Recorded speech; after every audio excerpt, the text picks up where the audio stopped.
Greetings and welcome, guys, gals, and non-binary pals to episode 429 of the Words About Games podcast, the weekly gaming podcast for Words About Games. I'm one of your hosts, Amy K. Alexander. I'm joined by the eternally ready one himself. It's the 3-star champ, Death and Moody.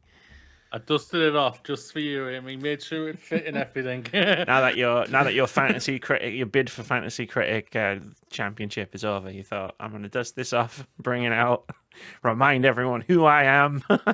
Basically, yeah. They can't take that away from you, my friend.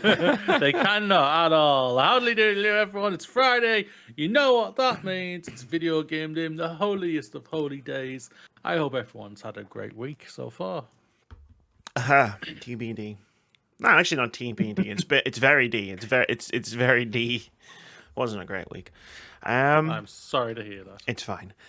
I'm sending a virtual hug to you right That's now. fine. We'll talk about some of it. Some of it we can't talk about. We're also joined by the Dungeon Maestro themselves. It's Vitz Patel. What's good, everybody? How are we all doing? Pretty good. I think you Yeah. answered that. But this is what we're talking with. We're British. Right. We ask everyone who is how Yeah. you doing multiple times.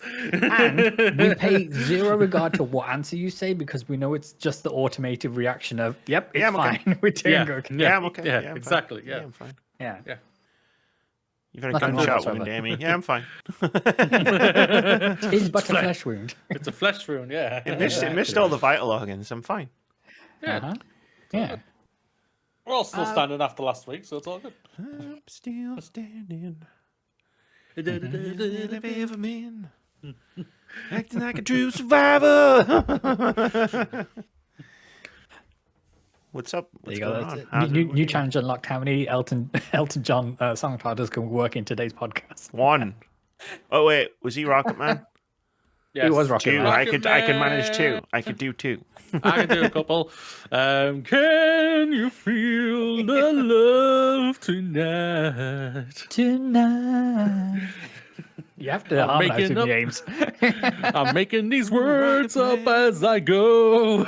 It's all way different to the ones that were in the movie. Man, you should have seen him try to sing "Bad Out of Hell" on that one stream. Talking about kings and vagabonds. Oh, that did come in handy in Jackbox It always does. as an answer on Jackbox. We need to go back to Faz so I can try these new songs out.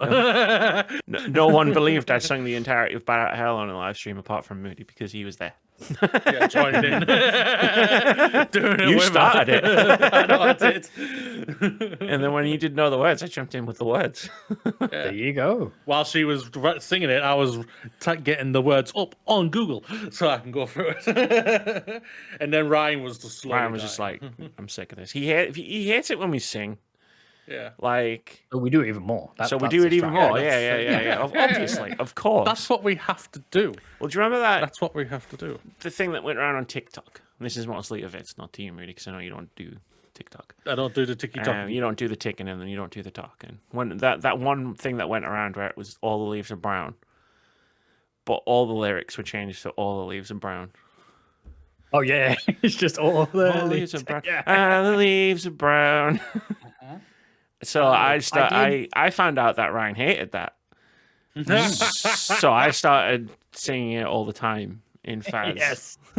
to him. Strangely enough, the only TikTok I've done is Kesha when she came out with TikTok way back in the day. But now when she performs it, instead of saying "What up, P Diddy," she says "Fuck you, P Diddy," which I think is apt. So good for them. Everyone's saying that these days. Which one's, Yeah, which he's a one's bad P. man. Diddy? Puff Daddy. He is a terrible person who is very abusive to his hopefully former partners, and Right. I think is in the process of being incarcerated and has all been charged. One of the above. Fair enough. Glad I asked. All I know, it made me feel bad for Justin Bieber. And I don't even know what the fuck really went on. My partner told me a little bit about it, and I was just like, "Oh, I feel bad for him now." It's like when those two rappers were beefing a while ago, And like, There's always beef in Kendrick and with Drake. rappers. Yeah, both sure, rappers. probably. And and like everybody was tweeting about it, and I was just like, and then I was just like, that was gone. The information went in, and it went straight back out again. There we go. That sounds like an Amy thing. I'd read all the tweets, and I'd be like, yeah, all right, yeah, cool, okay, cool. Ask me about any of them. No idea. Don't know what happened. I just remember it happened. That was it. Yeah, in our kind of roundup that we do at this time of all the shenanigans we're getting up to this week, I finally got around to watching Alien Romulus, and GG. that is a movie. It is indeed. Yeah, it's got some incredible highs, and it's got some Interesting what? hers. Yeah. Yeah. It did some things. That's things. a choice. And then I won't spoil it for anybody who's yet to go see it. I still highly recommend you check this one out. If you'd have some exposure to the 1979 original and things like that, there are some things which are making you go, that was an interesting choice. And then some bits from Prometheus and the like, which are going to go, okay, so that's where we're going with this. Not the direction I would have thought you were going, but okay, I'll roll with it because I think the cast did a fantastic job. The retro sneakers were back. They had the one shot of her Reeboks, and that was cool. And then what else did we do this week? No, that was the main one. Then we sunk some more time into The Legend of Zelda: Echoes of Wisdom. So I'm still not past the, how on Switch you need to play like 10 hours or more before it tell you how many hours you played. So I'm not past that threshold yet, but loving my time with that game. Nice. He's very, very, very good. The Alien Romulus watch through is just preparation for when we force you to play Alien in isolation next year, right? Oh yeah, exactly. As it turns out, yeah. Exactly. I'm beginning to resign myself to that fate that I am going to at least play the start of this game. I'm not sure about all of it because it's some 30 hours long. Oh no, like we'll probably be we'll be in Dino Crisis rules. It'll be like it says play, it doesn't say finish. I say on the menu screen for 2 hours, it'll be fine. I think as long as you get to the alien, that's pretty decent. And I'd say you go as long as you can after that. Yeah, it's like one. That's basically what we'll probably demand as a charity sacrifice is like you get to the alien, and then it's like one good go of like interacting with the aliens like AI and doing all the things and stuff. Yeah. Okay. And then like as far as you can go after that, like whatever, like because it's a fucking terrifying game. Even as petrifying as a horror game, like I would say I'm pretty in with horror games. Yeah. Horror games don't really get me that much anymore. Alien Isolation, even thinking about going back to playing that, like the sweats. I start sweating. Yeah. And I think we're finally getting a fucking sequel to that, apparently. So we'll see what happens. No, I can't. Not again. Yeah, because my understanding is there ain't not a lot you could do. When that alien decides it wants to eat you, then it's pretty much game over. I mean, fair enough, you can try and hide and whatnot, but there's no shooting that thing. Yeah. You could. I did it. I got frustrated at the end of the game and started opening, and I just opened fire. Did it work? No. Exactly. Made me feel a little better. The handgun, the shotgun does nout against it. It's literally they've made it an unstoppable beast, which is brilliant about it. That's so great about it. I just got mad at the last level, and I just saw the alien, and I just opened fire. I will say, if the synths in this video game don't constantly make dad jokes, then one of you is going to be in trouble. They don't. I can tell you that right now. That was my favorite part of that movie. I can promise you that synths will not be your favorite part of this game. Yeah, I can tell you that right now. Yeah. But no, it's I'm glad you enjoyed the movie. Like after I watched it, I was like, there's something about that. And when you spoke to me about it, when we chatted about it, I said, that was the main thing. I didn't care much. I didn't think that much about the ending and everything, what they did with the ending. I thought it's basically Alien Resurrection, so I'm okay with it at the end of the day. And yeah, we'll just see what happens now. There's a sequel. Maybe they just need a new rule of whenever you're on one of these whaling Yutani ships. Nobody ever gets dressed in their pajamas, because when everybody gets dressed in their pajamas and they get ready to go in the tube, something bad's about to happen in the third act of the movie. So nobody does that. Everybody just goes in fully clothed and it'll be fine. Yeah, that's fair. That is definitely fair, no doubt about it.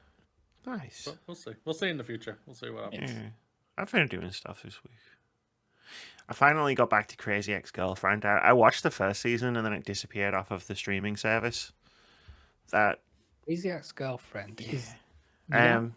Wasn't that a movie? No, that's a series. It's the Rachel Bloom musical comedy.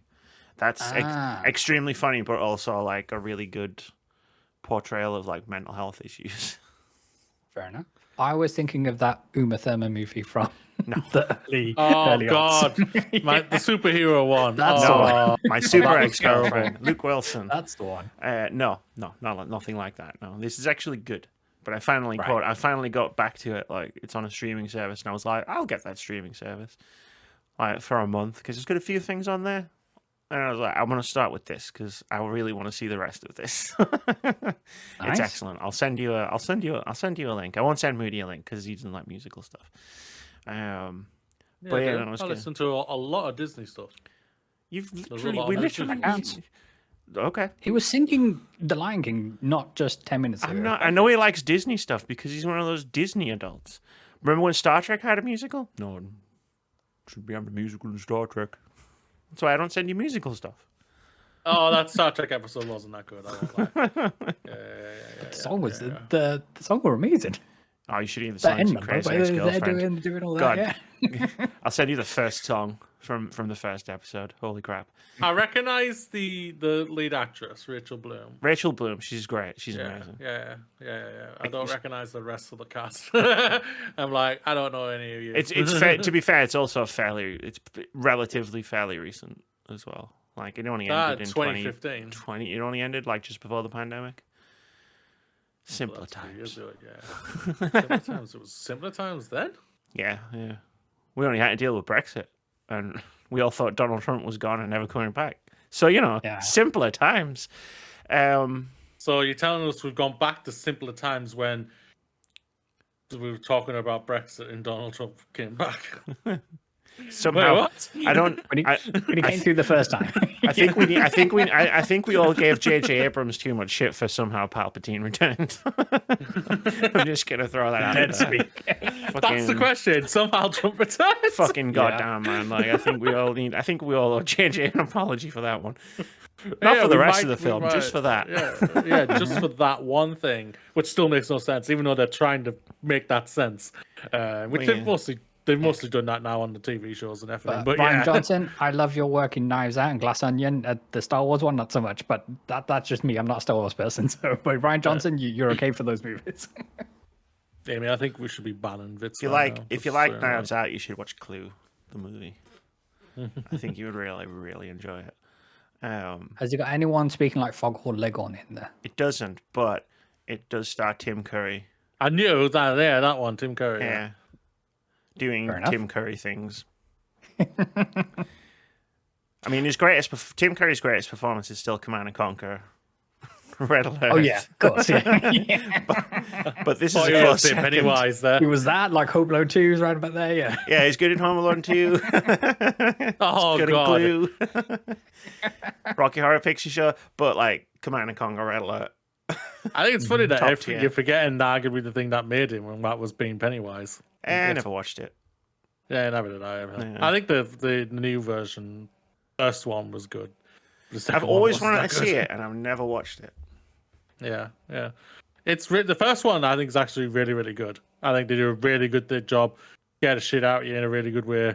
The second one just keeps going. It's like a bloody Teal. He's still going to this day. Indeed. Some say it part 2 still going. So you know how Amy, we were discussing this week how like FromSoft games unlock fears that you never knew were a thing. Yes. So clowns I knew were a thing for me, so I've just never dealt with and never dipped into any like the It movies or anything with Pennywise. So I was like, no, thank you. Krusty is as far as I'll go when it comes to a clown. That's fair. I always thought I was cool with clowns. Like they never really bothered by clowns. And then like you remember that weird thing that happened when like people were seeing clowns everywhere in like People were in dressing real up life, as clowns, and they were throwing egg and flour at people's windshields and because chasing the whole people. And because the whole thing were as if you tried to use your windscreen washer fluid and to wipe the blades and your wiper blades to get rid of it, it would just make a paste, and then you would have to pull over, and that's when they'd get you. So yeah, it was bad news all around. yeah, and Funny enough, that was when it came out. Yeah. and that was when I was like, maybe I'm not 100% cool with clowns. Because like if I walked around the corner right now and there was a clown, like at the other end of like the road or something, I don't know if I would be like, it's fine, it's just a clown. It's never fine. No. It's fine. It's fine. It's fine. Everything's fine. I had a funny conversation at work though. Like I enjoy these types of I enjoy being able to like give my unique perspectives on these types of conversations. So like over the weekend, someone at work hurt themselves. Like not like serious or anything. They just what as it was described to me was. You have to go in the book. No.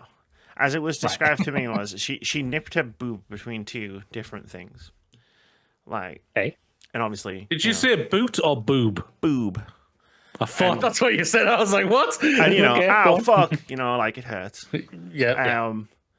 And then like, one of the after it was ascertained that like she was fine.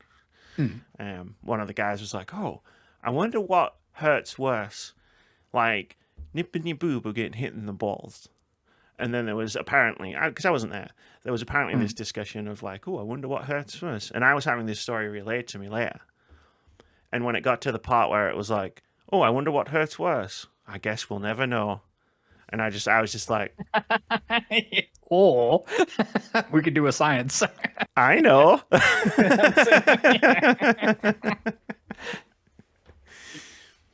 It's getting hit in the nuts. That's what hurts worse. Like, I'm not saying like getting hit in the boobs is a fun experience. Yeah. But nuts is worse.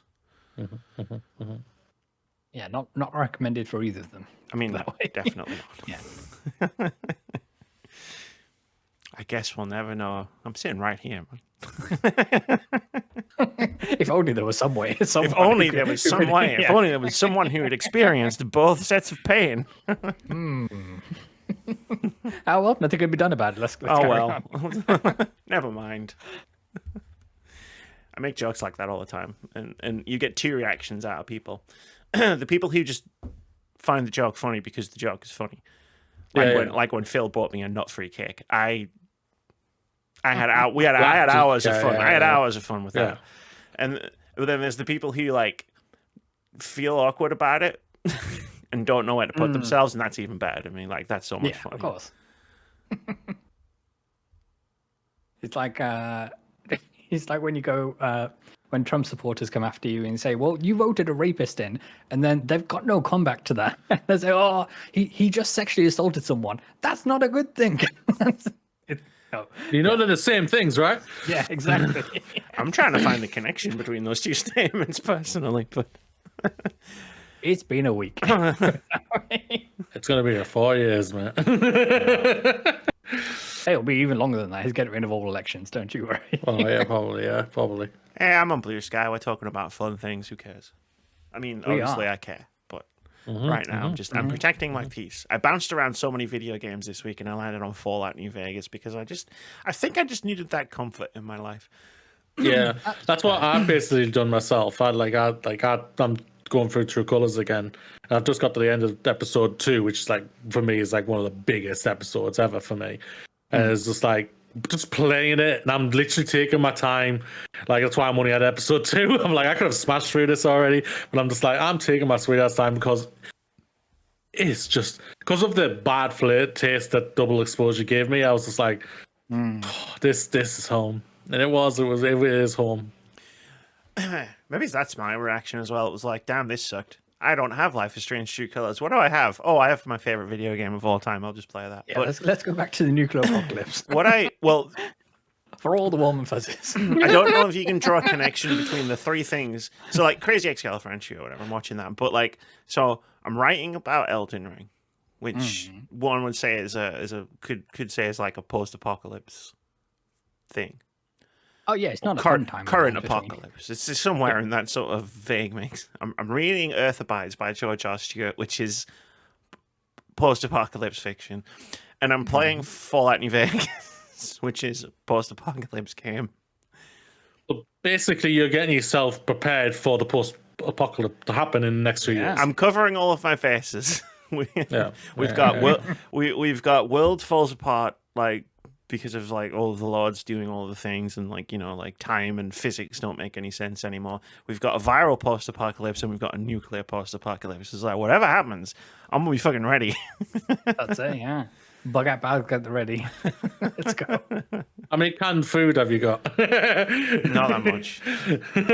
Oh, you haven't started stocking yet. I'm not a prepper. No, I don't have like a bunker somewhere. It would be the type of one that says, "Yeah, but I don't like beans." So we're not. I mean, all spaghetti hoops all the way down. Where I live, we're not taking a direct hit from a nuke. So I don't think I need to worry about having a bunker. They ain't kilotons anymore; they're megatons. It's fine. I mean, I know there'll be fallout, but you know, we're not taking that direct hit. I don't need to go underground in a 10-foot concrete like bunker thing. Yeah, no doubt about it. If they're hitting anybody, Vitz is taking the first hit. Vitz is I'm still going to get Sarah Connor like hanging onto that chain.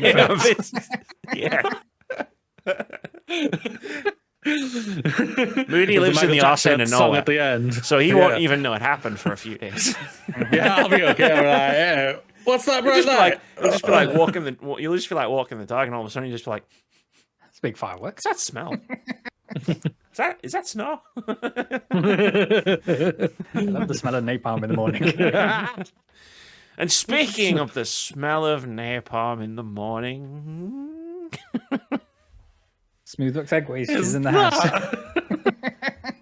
It's Vitz. You played Metaphor ReFantazio.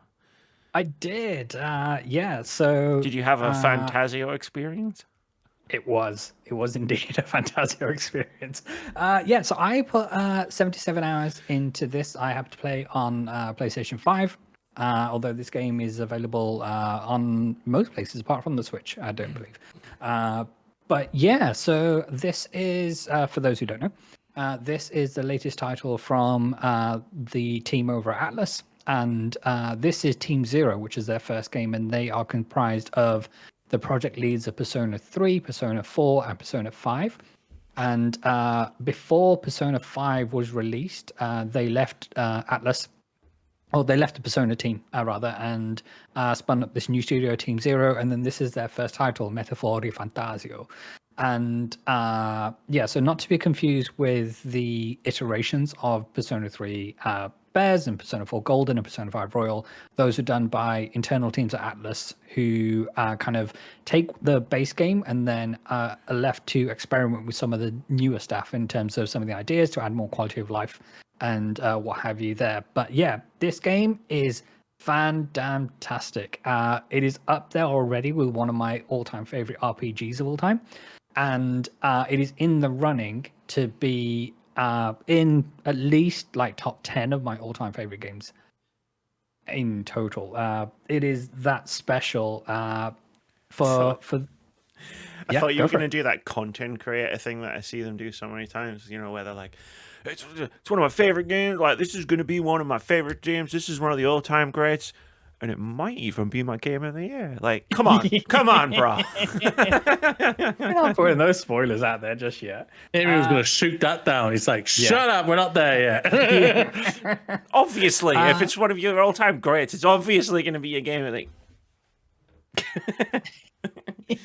content creator brain rot. The call was coming from inside the house on that one for sure.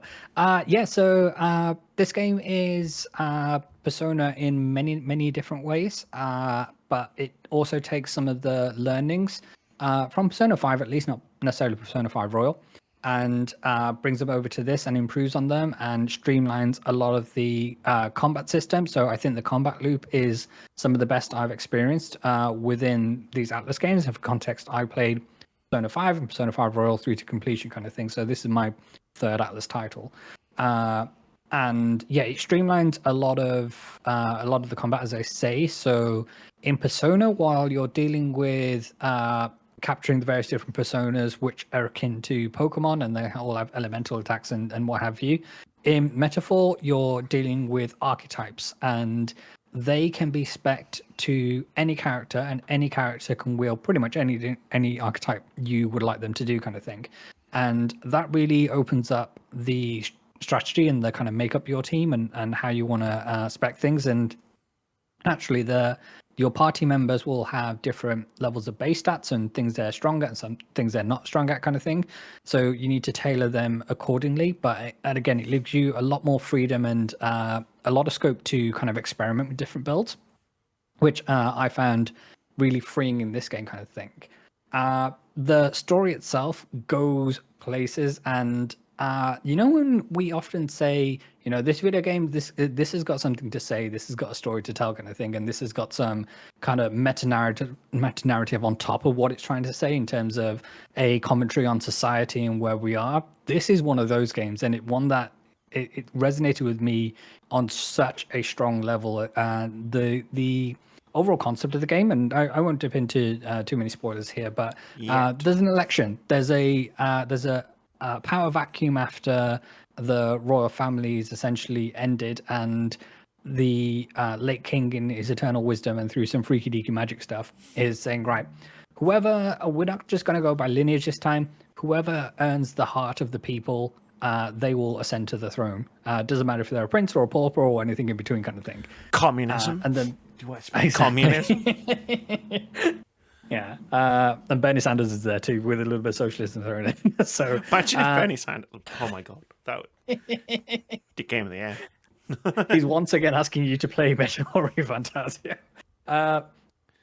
So this game goes through the whole election cycle, and you essentially, you and your party do a world tour. And as I was saying on Bluesky, this game has a lot of things with Formula One for me, and most of it is down to the names of the characters, and some of them are like for like in terms of with F1 drivers and personalities, and some of them it's kind of they share a namesake in terms of pronunciation, and it's kind of loose, but it allowed me to produce a silly little meme on that.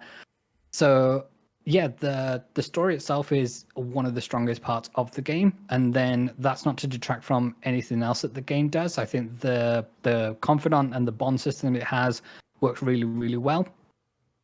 You are tied into the calendar system, which Persona players will be familiar with. It's a lot more freeing in this game, and it gives you, and it telegraphs a lot of things as, oh, this activity is going to take up a day. And there are some activities which won't take up a day, but those are clearly marked for you, kind of thing. So you can say, okay, I need to travel to this location, but I know I can do other activities and build up formations and bonds with my fellow party members along the way, kind of thing. So it's not just a kind of a day or two wasted as you're traveling to this location. I didn't manage to complete every single confident bond because for some reason you can't do multiple kind of side missions with various different party members on consecutive days. So you need to give it like a day in between, a day break in between before you can trigger the next kind of moment. They'll go, oh, I'm available to do, confidant stuff. And so I was short one bond, but everybody else I maxed out. And yeah, the stories they told, and it's a full story arc as much as it was in Persona 5 kind of thing, and even more so here in terms of the kind of gravitas to what we're doing. And for sure, Persona dealt with some pretty hard themes to deal with here, and it's a similar instance here, and we're talking about some pretty triggering stuff. And for those who are sensitive to that, it doesn't give you any heads up in terms of this game contains themes of X, Y, and Z in the same way that Persona does. So yeah, just go in with that mentality of you need to be prepared for anything. And if you happen to have a therapist, then be sure they're on your speed dial. Put it that way. Cool. Yeah. yeah, so as I say, 77 hours. I played on easy because I'm not out here to prove anything to anyone. I played Persona in the same way as well. There are a few design choices which I found puzzling and more frustrating more than anything. So they have these optional quests you can do, and it clearly makes it out that it's optional, but it's also, yeah, you kind of want to do this if you want to be able to actually, defeat the big bad at the end and do that. So I was like, okay, we do that. And yeah, those are, I think the difficulty spike there is, it's high, but it also teaches you important mechanics that I hadn't been using before, kind of thing, in terms of some enemies will be immune to certain elements. But what you can do is equip some of your party with spells, which makes them weak to certain elements, regardless of their resistances and that kind of thing. So then you begin to enter a loop of, okay, I'm going to make this person weak to fire spells. Then my next party member, they're going to cast a really hard fire spell.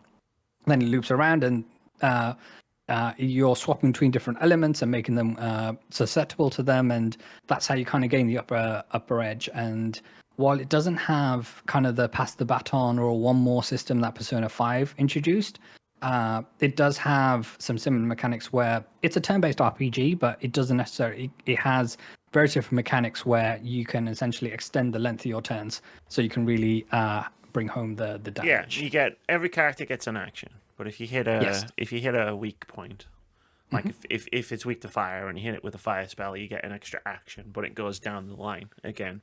Yeah. So it's not that character getting an extra action; it's just the person who was first gets to go again. And if you do, everybody hits their weak point, everybody gets an extra turn. Yeah, and that's augmented by the weather system that they have here as well. So if there's certain conditions, if there's certain condition prevailing, then fuck you. taking advantage of their weakness will not necessarily give you an extra turn, that kind of thing. So you do have to worry about that as well. But they do introduce a mechanic where for a certain amount of resources you can essentially change the weather, which I'm pretty sure was the plot of what was it, Extraordinary League of Gentlemen, or was it the very first Avengers film? Probably both. Yeah. For what? The ability to change weather. And this is like Avengers, which was a remake of the 1960s film. I think they had some. That's Avengers. Yeah, I think that's Avengers. Yeah. So there's a character in here which does that. I will say there's no romance system here. Having said that, it is it offers you a lot of freedom in terms of not solely just being motivated in terms of, okay, I need to do this person's side quest because I want to pursue a relationship with them, that kind of thing. I will say that the actual characters which end up being part of your party and then you hang out with, incidentally, they are utterly charming in many respects, and it's kind of for me, I read the situation as okay, these two are in a canonical relationship. But obviously it's not kind of stated as much, and it's not like you are in a relationship achieved, that kind of thing in a Dark Souls fashion. But yeah, it's a good job you can't romance your party members. One of them has a bit of a surprise for you. Yes, and that would be illegal. Yeah, metaphor. I obviously, we're aware that you started this game as well and got a fair chunk in, and then there was a certain number of game design. 2 hours. Yeah, I had fun for about half of them. Mm-hmm. So I got to what is apparently a stopping point for a lot of people. Yes. Which I can see why. It's about halfway through the game. Yeah, around about halfway through the game. It feels like it's about the halfway point. I already can see what the big twist is, with the dungeon that I'm in. So it's I didn't miss out on the twist itself. I missed out on the twist itself, but it's I can do the math. Yeah, I can see what's happening. But it wasn't it was just I hit that dungeon and then I was like, man, I'm really frustrated. It's a shame because I loved this game unconditionally before. Where it was just the frustrations were like weighing me down anyway. And like, because at the beginning of the game, I'll just say for me, like, it wasn't its strongest like moment. Like, I think I've already talked about this on the podcast. I don't remember, but I'll say it. I'll talk about it again anyway, because I think we did a demo impressions. It is, but also this will be someone's very first time listening to us, so it's always worth. So it was sort of a case of like, you know, like the characters weren't characters; they were just there to do exposition for the first like 7 hours of the game. So it was like I'm not really vibing with my party because my party is just like, well, actually, back in 1862, I think you'll find, you know what I mean? It's just like, oh my god. And then like once the game opened up, and like the characters started getting personalities. Like Hulkenberg was like the first character I was like, fuck yeah, this is awesome. Like when you get her thing with food and everybody's teasing her about food, and then you do Stroll's social links, which I was like, oh, like I'm actually surprised. I actually like you quite a bit. And then you meet Heisman, and Heisman is just the fucking best. He's the homie. And then he comes in hot with his social links, and you're just like, God damn. You went there. Okay, cool. Talk about tortured souls. Yeah, right? Sure. Like, you earned that tortured soul, like, reputation. But, like, so I was enjoying it. The weather system was frustrating to me because I did run into I ran hard head first into it at one point, where it's like I spent 3 days going to a dungeon, and then like the dungeon was fucking on fire or whatever the fuck the weather thing was, and it was super difficult anyway. And I was fine because like I had been engaged. Like one thing I learned from Software games is to engage with all of the mechanics of a game. Yes. And so, like, when I'm playing a game, I engage with all of the mechanics. So I was fine doing things that were a bit out of my level range, you know, like because I'd gotten to grips with the job system, and I'd gotten to grips with like switching character jobs on the fly, and like I'd been leveling them with those fruits that you get. So like I could like switch in and out and learning different skills, and like so the combat system I was totally fine with. But my God, like. Going into a dungeon under leveled, but not being able to hit people's weaknesses and get extra turns, it was just like this is like I'm pulling my fucking hair out trying to do this dungeon, and I'd sunk so much time into getting there. And then I was like halfway through before I was like, I have a problem here. And it's like this represents hours of gameplay. And it's like I have to reverse hours of gameplay and undo this mistake that I've made. So I just punched my way through it basicking but that did not enamor me of the game very much, and I was like, but it's fine. I wonder why. It's fine. I'm back in the game doing side quests, knocking out my social links and being like, you know what, this is the part of the game I'm really digging. And then you go into that dungeon and I was like, I'm back in the tower again with the firestorm or whatever, and I'm just like in my head, I was like, I know I've got at least another 40 hours of this game left. Yes. I can't put 40 more hours into what I've experienced, like, right now. Like, if I've hit a difficulty spike, I'm going to get over that spike, but who says there's not another difficulty spike 20 hours? Yeah, no, 100%. I from what I've heard of various different people in the commentary for Metaphor ReFantazio is that they love the game, but they're not sure they love the game 80 hours worth. Yeah, I think that's where I land. Yeah. I think that's a really good way of like saying where I am at the game, because Persona 5 has spikes in difficulty for sure. Yeah, but I never felt like I was like running up against a wall. Whereas like twice in the space of like probably 10 hours of gameplay and Metaphor, it's like I've run into this wall and I'm like I can't keep running into walls. Like and you see people throwing shit around on social media about, well, if you got stuck here, you're just not utilizing the gameplay mechanics. It's like, motherfucker, I'm utilizing the gameplay mechanics. Like, I've got all my characters set up to do all these weakness things and fight all the things. It's just the issue I was finding was the MP system, which was in Persona 5. About to touch onto that, but I feel like the dungeons feel like they're so much like longer.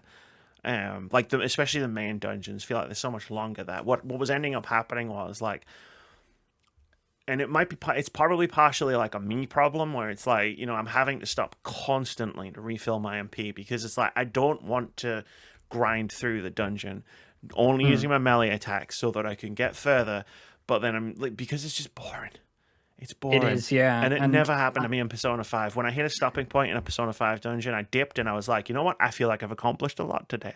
Whereas like I'm running around lost in a fucking dungeon like for ages, can't find the fucking exit, and I'm running out of MP. And it's like, well, I've got to spend another day in here. And then you've got that time pressure on top of that where it's like, I am running out of days to do all the other things that I really want to do, like do this social link or do this side quest or do this other thing. And it's just like, my God, like, and then like you have that realization of, I'm just not having fun anymore. Yeah, so there's a lot to unpack that kind of thing. So one of the things I will say is that the kind of main quest dungeons, they'll have various different Magla Hollows, which are essentially your safe rooms from Persona. But any side dungeons, any side quest dungeons, they don't. It's a one and done. You've got one day to get up to the top, and hopefully have enough MP to deal with whatever's up there, and then get the freak out of there kind of thing. Yeah. The one thing I found is that every single enemy, you can just run the heck past them. So what you can do, is just sprint your little tucker self and run all the way up the tower or whatever it is. And most of these dungeons, they follow a set pattern, and you can see kind of, okay, this video game design 101 in terms of this is the layout of the room, and kind of once you've done one tower, you've done them all kind of thing in terms of they follow exactly the same template.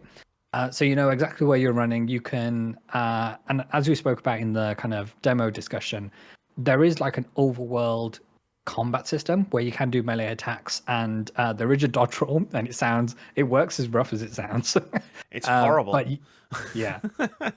but it does allow you to kind of run past all the enemies, and even if they give chase, you can kind of get to where the end of their kite is kind of thing, and then they'll lose interest and fall back. So you can run around, get all the treasure chests and whatnot, providing you scan first to make sure there's not like a mimic inside, and then work your way out to the top and with enough MP to kind of get it done. And it is very sparse in giving you items to replenish your MP, and there's only certain vendors which can sell it, and then they have limited stock of them kind of thing.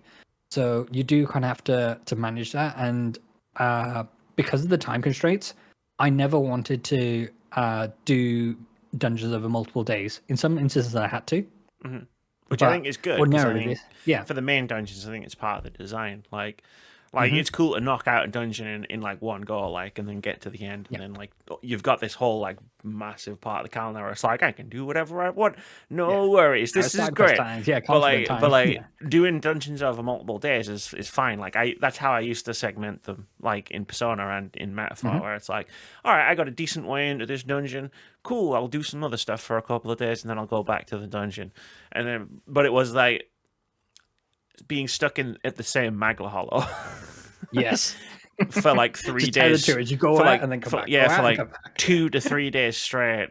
Like that was where sort of my breaking point was for that. Because I enjoyed all of the other main dungeons for the most part. Like that weird Metal Gear Solid one.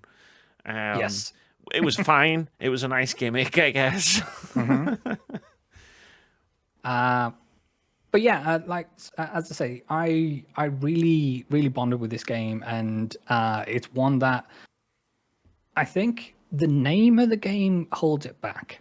And I think it was a brilliant move to give a demo to everybody on all the platforms it's available on. I think that's a great move. But the name of Metaphor ReFantazio, people struggle. Okay, how am I pronouncing this game? Never mind understanding what the game is about. I think this is a bad move. But if it's, I mean, from what I can tell, it's been received critically amazingly, and it's sold a bunch as well. And hopefully, it means there will be a sequel coming, and whether it will be Metaphor : something else. And Metaphor science fictional. Exactly. Yeah, and I know there's some kind of reticence to, it's like a high fantasy setting, and I'm not really all about that. And obviously that's fair. If that's not your jam, then that's not your jam kind of thing. But I wouldn't say I fell in love with this world in the same way I fell in love with kind of Tokyo in Persona 5 kind of thing. But the various different locales you go to, they're nice and varied, and the music in these towns are beautiful. And music's something that I want to shout out, especially with the combat things that you do. So when you manage to ambush an enemy in Persona parlance kind of thing, then this Esperanto chanting from like a monk will start, and it's just the best thing ever. I'm just remembering what that one person said on social media, where it's like the combat music sounds like someone kicked an opera singer down a flight of stairs. Yeah. That's amazing. Yeah. So this game is incredible. The soundtrack is available in early next year, I think. In January of next year, so that'll be one to pick up. I love the music in Metaphor ReFantazio, don't get me wrong, but like video game publishers, stop doing this shit, right? If you've released a game, I should be able to listen to the soundtrack at the same fucking time. Like they did this with Octopath Traveler 2, one of the greatest video game soundtracks of all time. You couldn't listen to it on anywhere unless you bought the special edition fucking vinyl for a year. And they do that here, yeah. It's like fucking if you buy the stop it. If you buy the Super Deluxe version, I think it comes with like a partial soundtrack. But yeah, it's one of these where the soundtrack is awesome, and but yeah, it is. Really as I said, I really fell in love with the kind of the ensemble of characters that make up your party and beyond that kind of thing. So yeah, if this is anywhere up your street and you're thinking, well, I Metaphor ReFantazio seems like a random collection of letters, it is, but I highly implore you check out this game. It's like someone kicked a writer down a flight of stairs. Exactly. But what they were naming their game, Metaphor ReFantazio. But and they're just tumbling down the stairs. That's all am I right? Yeah, it is. It is something I want to get back to and try and finish. I think I just did need that break from being like up here with the frustration, because like you say, like I did love the characters, like I did enjoy the world, like even though like my first reaction when the election starts, like with the events that happen when the election starts was to laugh as opposed to be like, wow, that's really cool. I was just like, what the fuck, that's so stupid. But like the story as it goes forward and stuff, it is really interesting, like, and to where I'm up to. Like I would like to see where it goes, even though I've sussed the big twist in it, the big midpoint twist out. The other thing I just wanted to touch on, the cast in this game, the voice actors, it's a celebration of all the different tongues and dialects here in the British Isles that we live in, and it's brilliant. And I know that will be kind of lost on more like international players and things like that, but being based here in the UK and seeing all the different kind of accents and tongues. Oh my god, it's yeah, brilliant. shit. We didn't even mention the accents. Like everyone's got a different regional accent from the UK. Yes, it's fucking great. What I thought, what was throwing me off a bit, like not in a like oh my god, I'm playing. Just what was throwing me a bit was the number one, time marches on and the age of a new king draws near. I haven't played the game for a month and I still know that line. But the narrator voice is the main character from Judgment, and it was just every time every time he was speaking, I'm just like it's the guy from Yakuza. What the fuck? Which was very funny. And then he'd be like describing like your journey and stuff, and it was really cool. It was a really cool framing device. I liked it a lot. But it was I just 1,000 times time marches on and the age of a new king draws near. It's like, did we so you couldn't voice the social links? Yeah, that was the other thing. But I have to listen to this guy say that line 1,000,000 times. Yeah, it's a weird choice that for the social links, the first kind of bonding mission you do with them will be fully voiced, and the last one will be.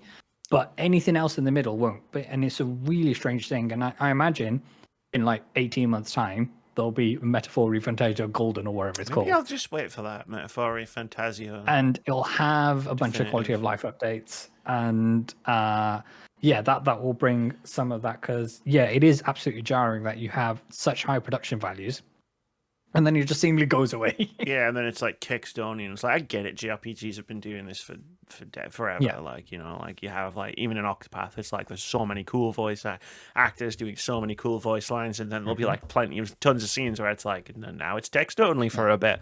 And I know there's the argument that Baldur's Gate 3 has spoiled us all, but no, there's still an expectation of if you see some lines of text, there should be dialogue to go with them. Motherfucker, this is. I'm playing Fallout New Vegas from 2010. Don't give me that Baldur's Gate 3 shit. All the lines in that game are voiced. Yeah, and there's hundreds of thousands of like lines of dialogue in that game. But no, I think as much as I was enjoying the social links, I think they were probably like my favorite elements of the story. Yes. Overall, like it does suck a bit that like you don't get like I played Highest Maze I think all the way through, and like the whole time I'm loving it. It's great. Like I love this. I love every scene in his social link. I think it's fantastic. Man, I wish I could hear Highest Maze saying these lines.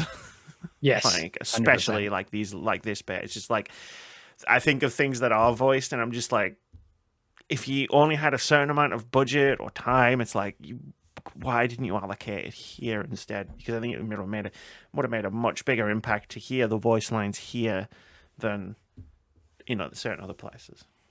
No, 100%. And like there's a lot of these stories, specifically the side characters, which they are gonna stay with me forever. And it is such a special title in a year where we've had special titles come out, and obviously like we hark back to 2023 and all the amazing titles which came out there too. And The old days. yeah, exactly. And as much as obviously we are retelling and recounting the kind of death throes of the industry when everything seems to be breaking down, there are these kind of beacons of hope which come through despite the video game industry, I think I will say. Yeah. Art is still happening out here in the firestorm. What kind of weather effect was that? Because I know everything was on fire. It was like a flash storm or a sandstorm or something like that. Sandstorm, yeah. Sandstorm, right. Just remember it was heat.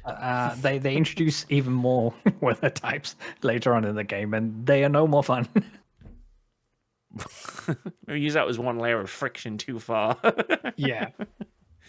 But thankfully, like I was happy to be playing on easy, so it didn't prove that much of an additional challenge. But if you're playing on harder difficulties, then I imagine so. There is a baby mode underneath that, but Storyteller. I think you're locked into that one, though, aren't you? You are, yeah. So that's what I wanted to say. So, and like in Persona games, as soon as you pick that difficulty, you are indeed locked in, and you can't change it back, which I think is a mistake, because maybe you're just struggling with you're struggling with one part of the game. You just want to knock it down. I think because I could knock the difficulty down, like, and just punch through the dungeon, like assuming I can ever find my way again. I may be lost in there forever, but like the thing about that is like, because the combat systems and mechanics were one of the main things I was enjoying. It's like, because I did try it once, like knock the difficulty down. I was just like, man, this isn't great. Like for me personally, it's like, man, this isn't great. Like I'm kind of bored now. Like doing the fighting bit. It's like, no, we'll put it back up. Not that I'm out here trying to prove everything. It's just like anything. It's just like I'm having more fun with that bit of friction. That's fair. I think for me the story is the main driver rather than the combat system being, and it is amazing. But the story was the main driver of I want to get through this bit in order to get to the next cutscene. And I will say, like, some of the cutscenes are in game and in engine, and then some of them are the beautifully anime scenes, and they are amazing. And that's kind of the carrot that was on the end of the stick, which is driving me forwards. That's fair.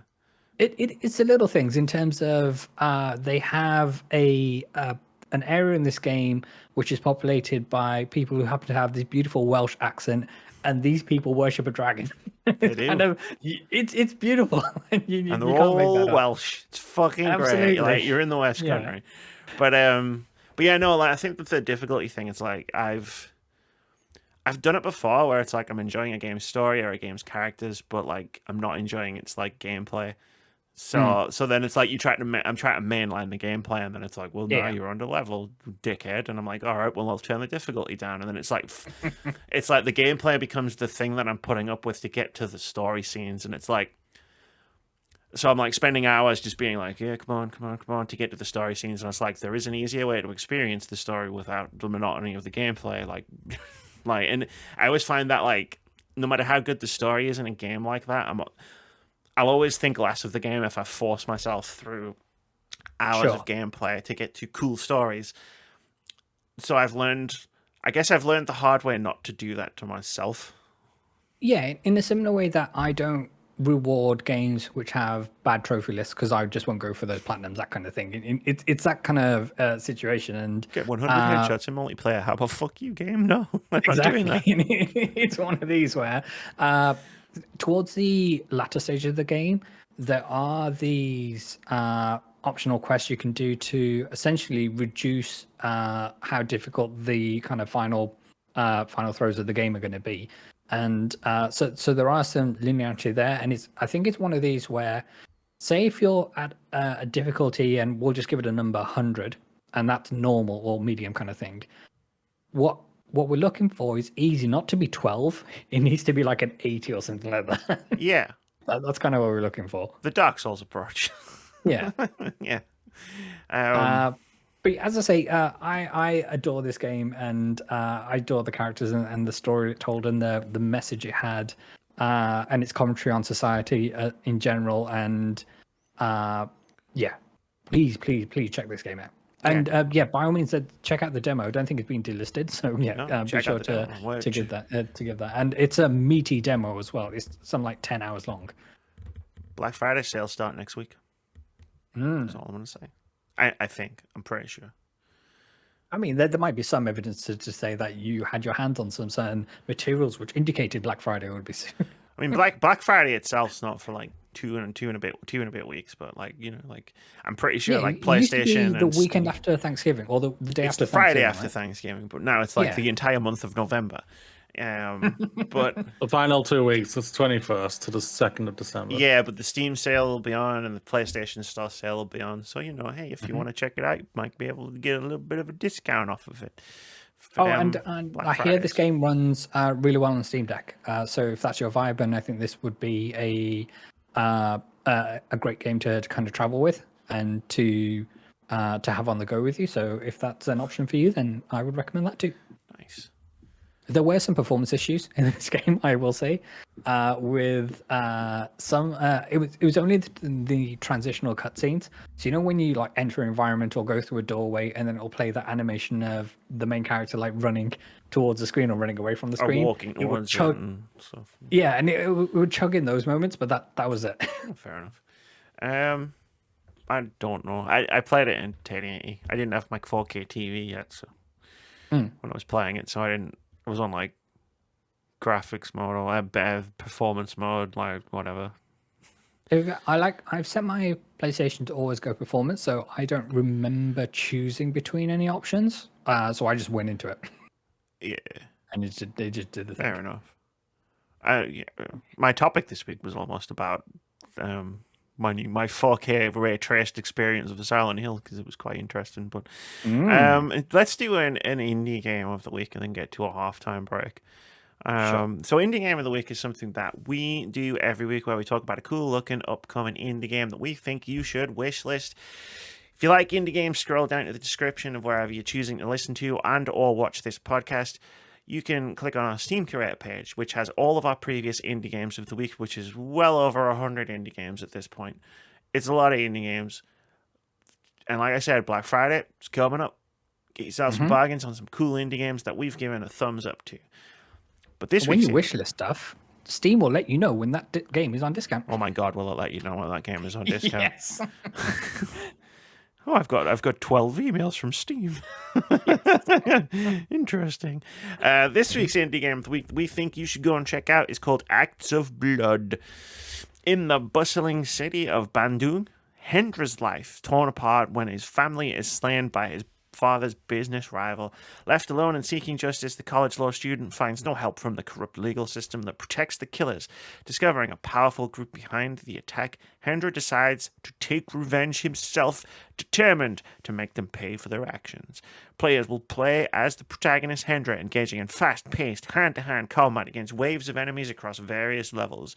The objective is to defeat all foes, including powerful boss characters in each level, using brutal combat movements, various melee and firearm weapons. Have we got a Sifu on our hands? We've got a bit of a Sifu on our hands. Wow. The key features: dynamic, brutal combat, destructible environmental elements, traditional parkour, and you can like change his clothes and stuff. Nice. It's an interesting You bullet got to points. look fashionable when you're whipping ass. It is an interesting 4 bullet points. It's like, this cool thing, this cool thing, this cool thing. Cool jackets. Yeah. But no, this looks really cool. It looks very interesting. It's very like gritty. And when I don't just mean like by the tone, I also mean the fact that like the combat is very, very visceral. And like when you add in like the parkour, but also especially those destructible environments, like throwing, like looking at the trailer and stuff, like you're throwing people into walls, and like the walls are cracking, and like it looks very cool. And I like cool. There is a demo available. There sure is a be demo sure to check available. that out. And then, or add it to your wish list, then download the demo. Yeah, do that in that order, or both. Like most demos have a button at the end where you can wish list the game these days. So either way, really. But, and it's rare that we get games set in Indonesia, so it'll be good to walk a mile in other people's shoes as you Kick people commit heinous with acts those of violence. Yeah. Look, right. Sometimes you just got to get that revenge. Hey, revenge works. That's what I heard. 100% of the time, revenge is the correct path forward. There you go. Speaking of revenge, it's time for a halftime break. My segues aren't lining up this week. I'm just going to say it. Please enjoy listening to Vitz tell you about our cool special effect fundraiser, which is almost approaching its conclusion. What's good, everybody? I hope you're having the best day. The Words About Games podcast is fundraising for the fabulous team over at Special Effect. If you didn't know, Special Effect is a charity that transforms the lives of physically disabled people all over the world through innovative use of technology. The heart of their work is the mission to maximize fun by helping people control video games to the best of their abilities. They're bringing families and friends together, having a profoundly positive impact in quality of life, confidence, and rehabilitation. Amy, Moody, and I have been working on a number of streams to bring you a whole host of shows, games, shenanigans, and more. Everything from ranking Resident Evil, becoming the noble team in Halo Reach, and finding our competitive streak in legally distinct and 90s game shows. We've got several more charity streams in the works, and with your help, we can get there. Special Effect is a charity near and dear to our hearts, and we'd love your support in raising as much money as possible to bring the joy of video games to so many more people. Simply click on the link in the description below of wherever you're enjoying this podcast, or scan the QR code you see now. That will take you to our Just Giving page, where you can learn more and donate. If you're not in a position to donate, that's more than okay. Times are tough and we understand. Please consider sharing our Just Giving page on social media. It will help spread the word and the work that we're doing. Thanks for listening, and for now, let's get back to the podcast. And we are back. Charity, am I right? Most indeed. Most indeed. Oh, Moody. The three-star champ is standing. Your microphone works. He looked ready, yeah. Yeah, well, I haven't played the game, so I thought I'm staying out of this. So I have no intention of playing it, so I'm just like, I'll let the cool people talk about it. So, whoa, did you hear that? We're cool. Vitz, we're cool. Hell yeah. It's cool. Can't take it back. No take backsies. It's on record. It's on the record now. We'll be definitely less cool when Persona 6 finally gets announced, so we can't start ranting about that game before it comes out. Maybe, yeah. Oh, me rant about a game. No, exactly. It's green now. The color's green. With a hail of harpoons. Like, I've never ranted Exactly. about a game ever. No, not once. Not once. Never happened. speaking of rants, I have to get ready for that. I have to get ready for this. For audio listeners, Moody's holding Mjolnir. Fucking let's go. So I literally found this out today, literally watching yesterday's episode of Kind of Funny, I think it was. So apparently the lords themselves at frickin' Disney, apparently Andrew Wilson is in contention to become the CEO at Disney. And I was like, are you fucking kidding me? For those who don't know, Andrew Wilson is the embattled current leader at EA. And Bob Iger is the leader at Disney, which nobody likes.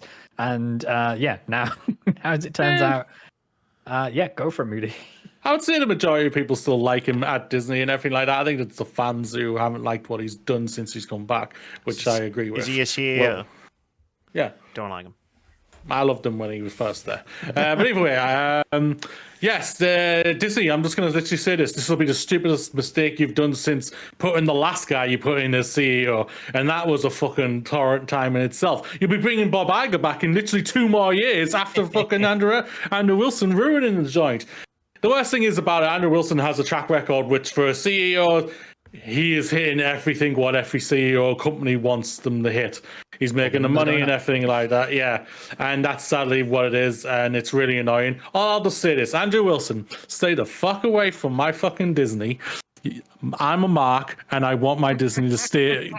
Just don't go near it. Seriously, Star Wars is already a mess. Disney have already fucked that up. They're trying to fix their Marvel thing slowly. Deadpool Wolverine was good film and everything like that. Animations all over the place. Even though Inside Out 2 was a good movie, and we'll see how Moana is this year. But fucking stay away from it, you fucking twat. Fully agree with everything you're saying. For additional context, Andrew Wilson is one of the external candidates who are in consideration for the role. They are also looking at some internal candidates who are looking to kind of uplift into that position. It's that thing that for some reason, a few of us happen to think that Disney is still all about magic and all the rest of it is not just another money-grubbing corporation just like all the rest of them. But no, those people are idiots. We don't talk about them because they're too blinded. Am I wrong in saying that Bob Iger was saying that like Lightyear failed because it had like some gay and lesbian scenes in there? Yes. Or yes. So that was probably it tells him? you. Was it him or was it the last one? I can't fully remember. I know that's come out, but I don't know if it was Bob Iger. I don't know if it was Bob Chapek. Because it was after the whole I want the writers to go homeless thing. So yeah, it probably was. It was probably Bob Iger, which it just absolutely sucks. It sucks to hear that and everything like that. The thing that Buzz Lightyear it wasn't a good movie. It wasn't a great idea. It wasn't a great movie. It wasn't a great idea either. Yeah. I don't know why. As much as I love Chris Evans, like no one affiliates him as Buzz Lightyear or anything like that. Like as soon as he's still around, he's still alive. I know. I know he's a trumper and everything, but for fuck's sake, the fuck is still there. You're bringing him back for Toy Story 5.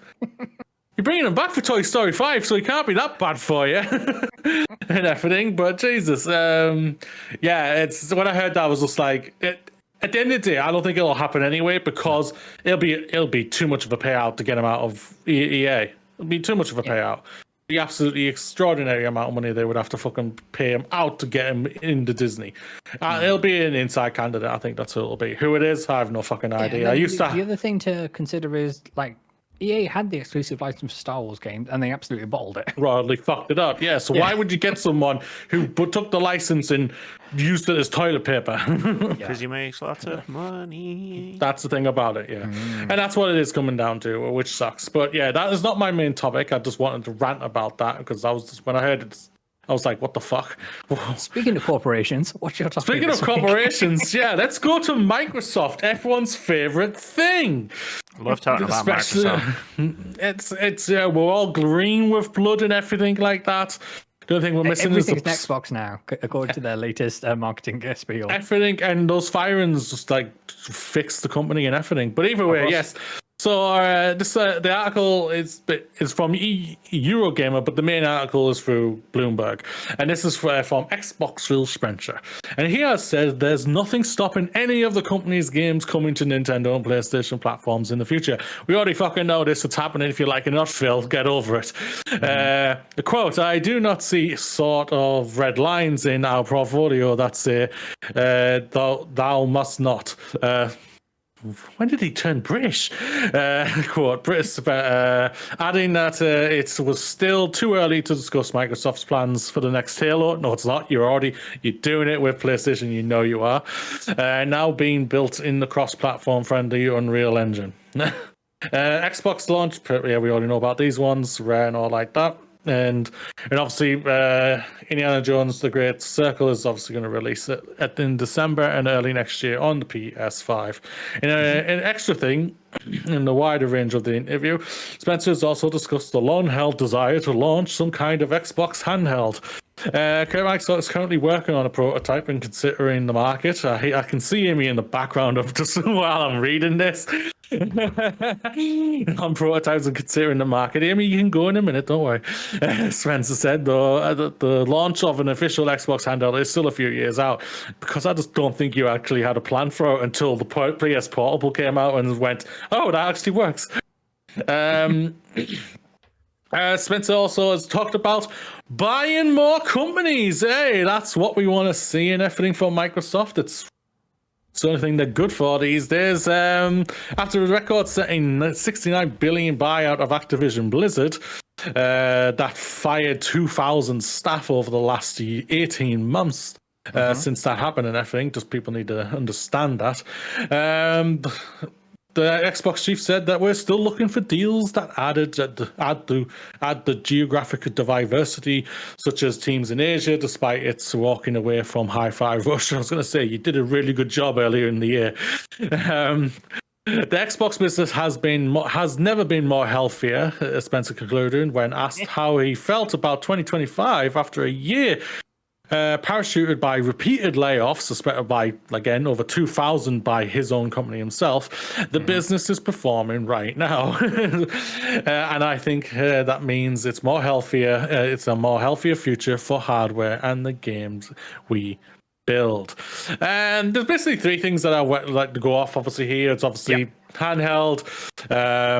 We all kind of knew it was going to come eventually. I think he wants to do it. But Amy, I want you to go off here first. You've got one. It's your phone. You detach the things to your phone. Like, why? Why do you want a handheld? You're going to get killed in the handheld market. Microsoft don't have any games that people want to play on your handhelds. You barely have any games at all. Anyways, it is.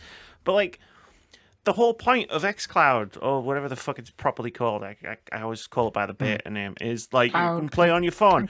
When I was in the beta for it, I fucking did it live on the podcast to show how cool it was. Like, I played Tekken or some shit, I can't remember what it was, on the podcast, and like showed people I was playing it on my phone. Like, you don't need to build and sell a handheld. All that's going to happen is not as many people are going to buy it as you want them to buy it. And then you're going to lose money, and then you go, shit, better have another round of layoffs. I hate everything about it. You're 100% right. And for it to say, for Phil to say that it's a couple of years off by that point, I think the boat has already sailed at that point, because if you have an Xbox handheld, for example, it is only going to play Xbox titles in the same way the PlayStation Portal only plays remote play off PS5. So you're already limiting yourselves to titles which are on Game Pass, or you have, as part of your Xbox library, you can do cloud streaming and all the rest of it. And we know the kind of cyclical nature of Game Pass in terms of, sure, a handful of titles come to the platform, but every month a bunch of titles leave the platform as well. And it's one of these where we are yet to see Game Pass be any way sustainable, and that's why we have Phil making acquisitions to bring titles like Call of Duty over to the platform in an effort to kind of boost those subscriber numbers. Amy? Just when you mentioned Call of Duty, it's something I thought about when... And it wasn't just... I think I saw some analysts say this as well. With Call of Duty coming to Game Pass, where it's like, it's a big boost for Game Pass. Like, more people have subscribed. And I was wondering about how the numbers work out on that. front. I know this is a side thing from what Phil was talking about, but because the way I was thinking about how the maths works there, it's like, okay, so there's people who sign up to Game Pass to play Call of Duty. Mm-hmm. Cool. But how many people already have Game Pass who would have bought Call of Duty and now don't have to because it's in Game Pass? And like I think I referenced it when we briefly mentioned it a couple of weeks ago. I was like, I think they're in a lose-lose situation with it because like they've lost the sales that they would have got from people who just signed up to Game Pass, probably for a month just to play the campaign, maybe. Mm-hmm. But they've also lost sales from people who already had Game Pass. And that's not making the Game Pass number go up because they're already subscribed to Game Pass. So it's not making either number go up.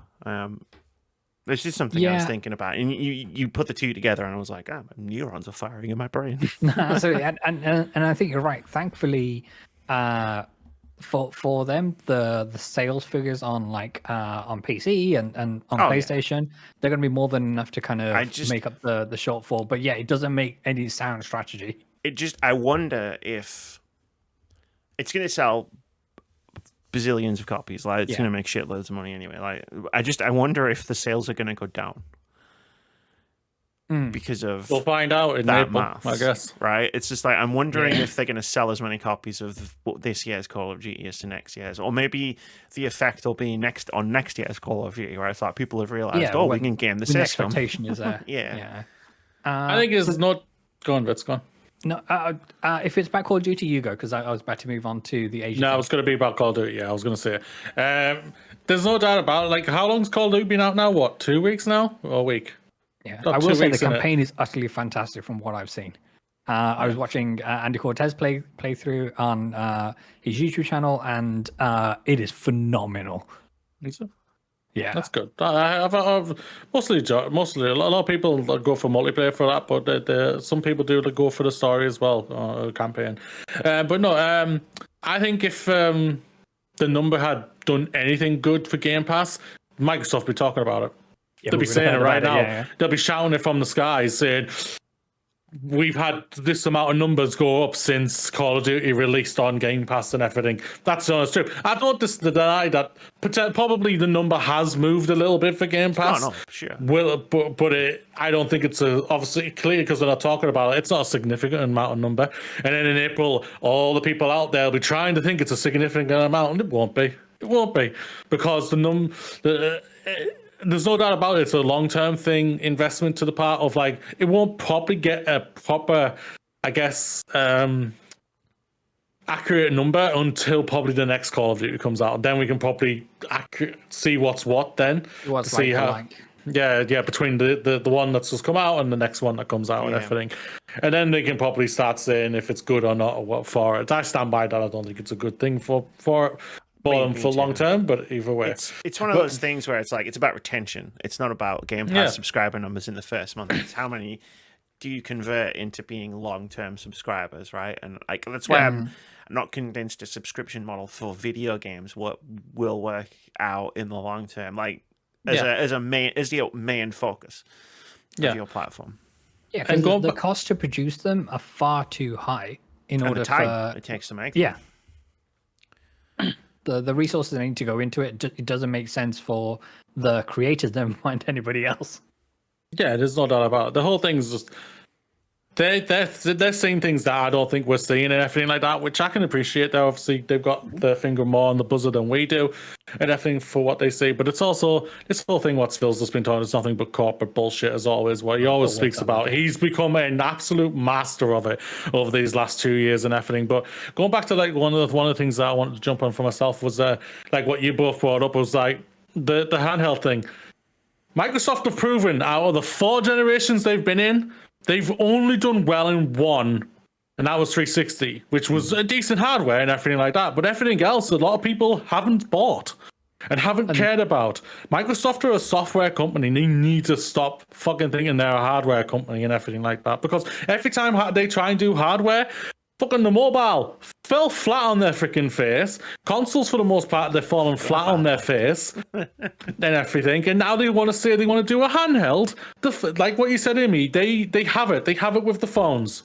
and everything. They have it already. They don't need to put money, time, and resources into something that's going to crash and burn right in their face, which then's going to go to the next thing, which what you brought up, Amy, was layoffs that are going to hurt thousands of people because of terrible management decisions, thinking they can make an easy buck on something that Nintendo have gobbled up and Steam has gobbled up. It's a fight between those two. PlayStation aren't even in it, even though they got the portable. The portable is an online thing for you to connect to the console. You can't go anywhere with it. So it's like, they're batting, they're aiming for it, they're throwing darts at a dartboard, aiming, hoping something will land, and it's not going to land. Go on, Vitz.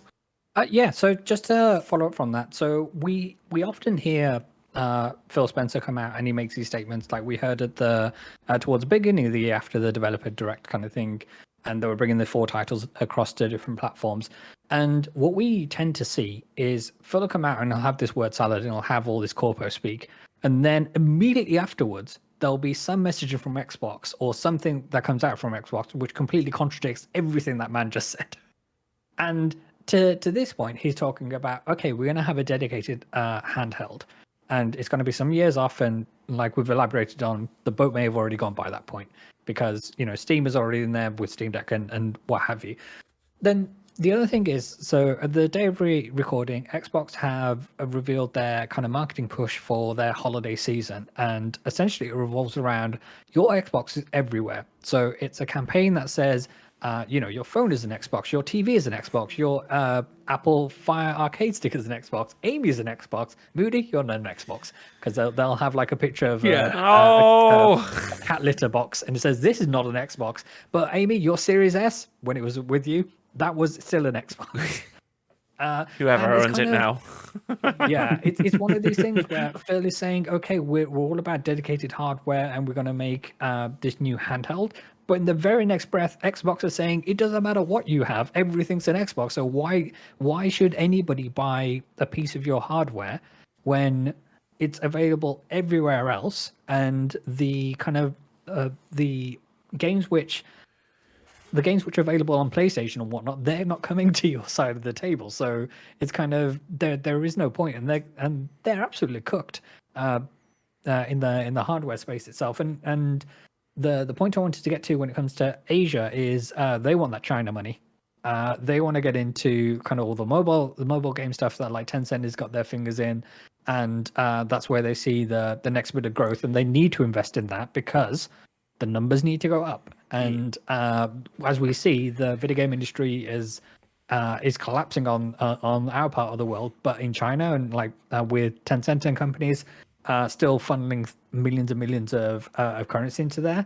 But that is the kind of the one scope of growth, and it won't just be Xbox that are doing that. So like the Saudi investment fund, they pulled back their shares in Nintendo because they're going to sink their funds into China as well. Good. And it'll be similar. It will be similar with PlayStation as well. Stay away from my Nintendo, you bastards. Yeah, I did notice in the article. Yes, it is a very funny and easy punchline to be like, "But you had Tango GameWorks." Like, but that's not the part of Asia that they're aiming for. They're aiming for China. Yes. Yeah, everyone knows that. You're spot on, Vitz. It's China they're going for. They don't give a flying hoot about Japan whatsoever. They know that marketing's already gobbled up by PlayStation and Nintendo and everything like that, especially for handheld. Yeah. There's no way in for them. Yeah. China is a different thing and everything like that. And it's just like everyone wants to go for that China money and whatnot. And there's a whole topic on itself for that alone, I think, when it comes to China and whatnot. And like the only thing that I think they've done correct this year, even though they got a heck of a backlash and everyone was crying saying, "Oh, I'm not gonna have an Xbox anymore." The games are going everywhere. That was this year as well. Oh my god! Yeah, how long has this year lasted? Feels fucking long by then. We still got a couple of weeks left. We still got 6 weeks left.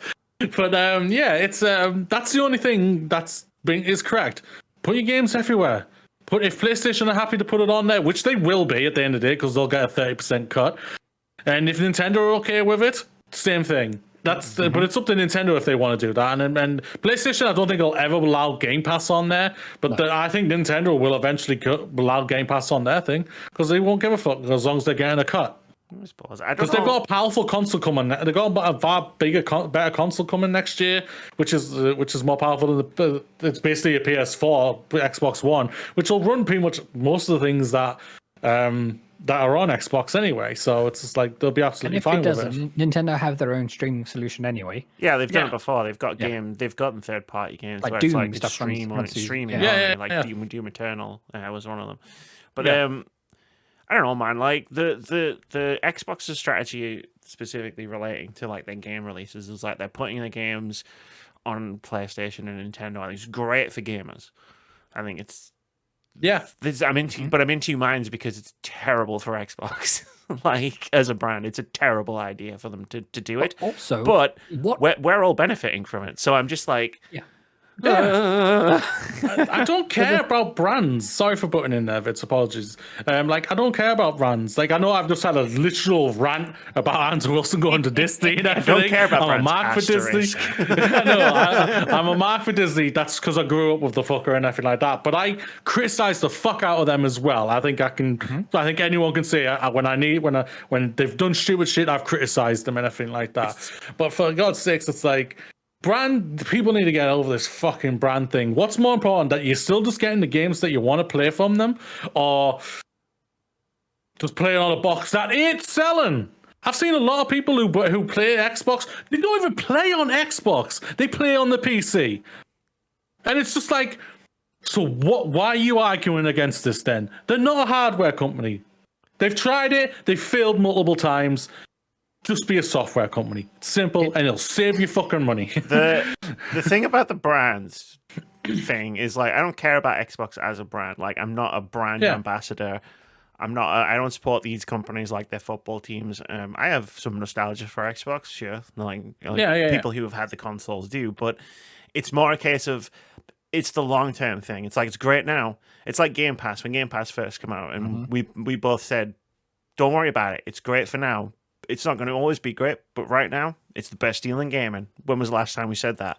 But when we cancelled it, yeah, somewhere around about the time before we cancelled the Game Pass and never looked back. I said this a while ago on a podcast that like Xbox needs to become their own version of Nintendo, and they've decided to go down a different to survive. As like what they want to do currently, they need to be their own version of Nintendo. They need to find their thing, and they need to lean heavily into it. Like that's why you'll never see a Nintendo game on a different platform. You won't even see it on PC. Like I get PCs, it's a third space. It's not like dependent upon like all of these other console brands like PlayStations and Xboxes and stuff.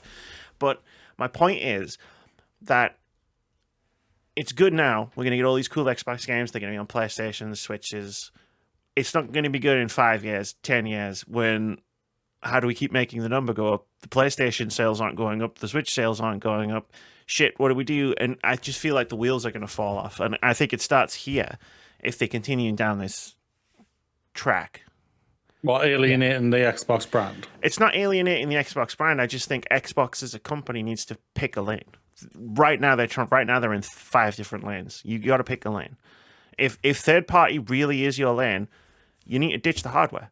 Like it's that simple. I agree. Like I agree PC can be your platform. You own Windows. Like PC can be your gaming platform. If you want to care about that, if you want to create your own unique identity, you need to ditch this third party plan. You can't have it both ways. They're trying to have their cake and eat it too. Yeah, that was what I meant by the brand thing. I'm not a brand defender. Anyway. And to your point about not caring about the brand, that's true. Like I personally don't give a hoot, but I do give a hoot about the teams at the studios and their families and their livelihoods that they need to protect, because Xbox are seemingly picking all the moves which are going to end up with these teams being closed. Because to your point of right, we're going to get these games over in other places. What games? They have Gears, Forza, and Halo, and then everything else is kind of bought in, which was already appearing on other platforms. And fair enough, like there's an exclusivity deal or like a lack thereof, saying right for 10 years. Call of Duty is going to come to PlayStation, but then I bet my bottom dollar that by the time the 10 years are up, there'll be another deal which in place where a Call of Duty will still come to PlayStation kind of thing. And it's kind of, yeah, it'll be cool to get the next Halo and Gears and Forza, but the kind of the stable of studios which Microsoft have kind of curated and nurtured and whatnot, it's pretty barren. And it's kind of what are they bringing to the table which people are necessarily missing? And to your point, we've been able to experience these titles on PC, and it's kind of, if they're not doing anything groundbreaking in that space, then what is the value there? There's no value. Yeah, they don't have an identity. They don't have an identity, and they're like what Amy said, like they're putting their hands in 5 different cakes and trying to have everything. And today's marketing beat of saying, oh, everything's an Xbox, and your phone's an Xbox, and your toaster's an Xbox, and your kettle is as well. And it's one of these where, okay, so if Xbox is everywhere, then you don't need the box anymore. So why are you making noises about hardware, and why have you got Sarah Bond still saying that the next Xbox is going to be the greatest generational leap ever? And it's just more rakes that they're going to end up stepping on. But nobody cares. Like, I know, look, there is like that contingent of people who do care. Like, like the PlayStation 5 Pro, people still buy it. But like, people don't buy boxes. PlayStation, Nintendo, Microsoft, Sega, went back when they were a thing. They're not buying the box because it's the coolest box or because it's got the best technology in it. They're buying it because of the experiences that you can have on that box. I buy a PlayStation, systems, I buy a PlayStation, I'm having experiences on that console that I cannot get anywhere else. If I buy a PC, a gaming PC, I'm having experiences on that platform that I can't get anywhere else. And it's the same with Nintendo. It's why I'm going to buy a Switch 2 when it comes out. Mm-hmm. What can I experience on Xbox that I can't experience elsewhere? That needs to be the fundamental. If you are going to be a platform holder, and that you want to be that's the question you've got to answer. Like, what can people do on this console? What can people experience that they can't experience with any other platform? And the answer for Xbox, unfortunately, is nothing. And PC's its own, like I said, PC's its own thing. There's plenty of people who play PC and never have a console. Yes. But like, I can play, like, there's no reason to buy an Xbox. I sold my Xbox. Moody sold his Xbox. Yeah, I did. I sold my Elite. I sold my Starfield controller and headset. Yeah. Which was a stupid purchase. It was an interesting one. Yeah, it was an interesting. Especially I didn't play the game. Yeah, but like, it's like the games that Microsoft Game Studios are making. Like, some of them are going to be awesome, but we've seen through this year from the actions of Microsoft, it's like you can make awesome games. You can be a studio with a rich, vast history of creating incredible experiences. It doesn't matter. All that matters to them is the bottom line. So you can close an Arcane Austin. You can close a Tango Gameworks. So in that sense, it's a lot like a Netflix situation where it's like, well, people are watching less new Netflix series because Netflix has a habit of canceling them, so there's no point in watching them. And it's like, it's the Ouroboros. Yes. And Microsoft are very dangerously close to becoming that same thing, where it's like, what's the point in getting invested in anything Microsoft owns? Because, like, he talks about Halo in this thing. It's like, oh, well, we're still a couple of years away from showing Halo. Motherfucker, that was 4 years ago, the last time we got anything from Halo. And that was supposed to be a platform that was supposed to last. Like, that was what you marketed that Halo on. And instead of trying to salvage that platform, it's like, well, we've switched to Unreal 5, which is great. Like, I'm pretty sure that was the team's decision to switch the engine to Unreal 5 to make making the game easier. That's awesome. But like, Halo is done in a lot of people's heads. It's like, what's the point? It's been 4 years. It's going to be, what, another 5-6 years before we get a sniff of a new game coming out. Yes. Great. That's 10 years. We want to talk about sustainability. You can't sustain a franchise like that. And I think, and that's not just an Xbox problem. I think that's a problem that PlayStation and a lot of third-party publishers are going to run into. It's like, you can't sustain franchises on releases that are fucking 8 to 10 years apart. Don't Yeah, worry, there's no doubt. they've had a brilliant TV adaptation of Halo, which people can latch on to and keep the franchise alive. Oh wait, no, Didn't get even cancelled. even if the Halo TV show was amazing, for a lot of people, it doesn't replace the game series. Sure. Like The Last of Us is a really good TV show. People absolutely love it. It's keeping Last of Us alive in the minds of people. Some people That's just what the do value not was. give a shit about a TV show.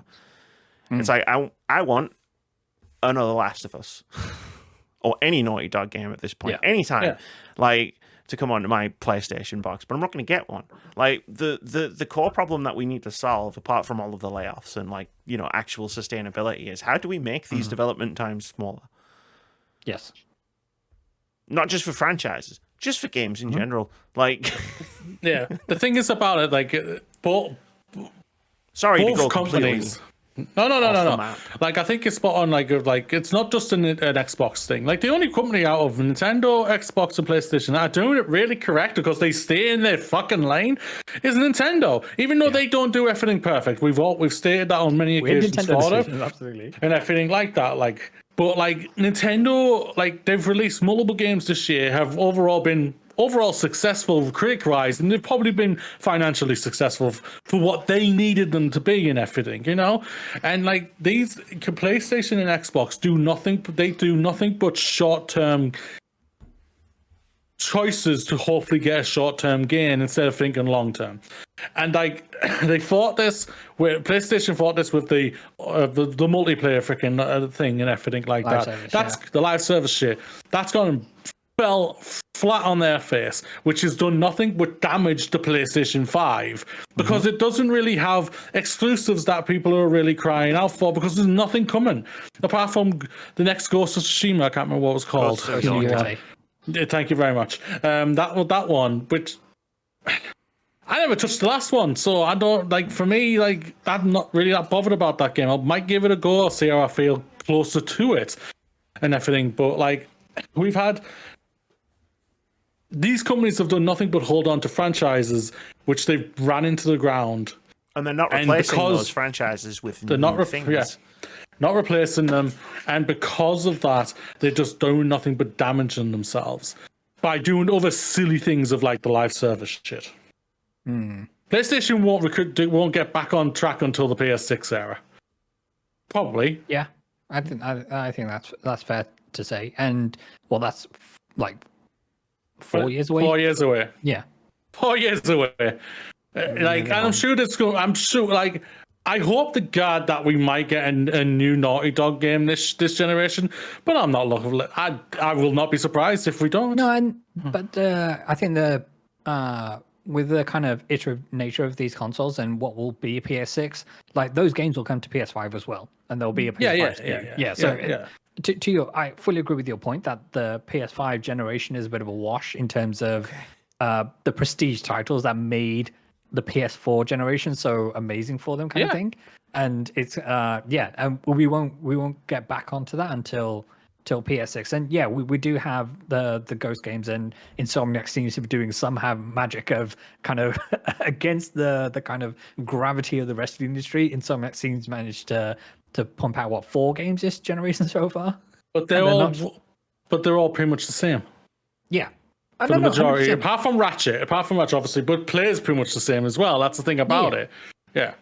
But go on, sorry. You seem like you wanted to jump in there. Amy has a pensive. I just think it's fucking ridiculous, like what you just said there. Not attacking Which you in one? any way. No, Vitz. The thing that you just said there about we'll get a Naughty Dog game and it'll come to PS6, but it's also going to be available on PS5. PS5's best days are ahead of it. Like, PS5's best days might be when the PS6 comes out. And, like, I just think that's a fucking ridiculous situation to be in. Like, yeah, 100%. Because the thought flashed through my head, it's like, oh, cool, like, I won't have to buy a PS6 for a while. Wait, hang on a minute. Like, this is where we're at now?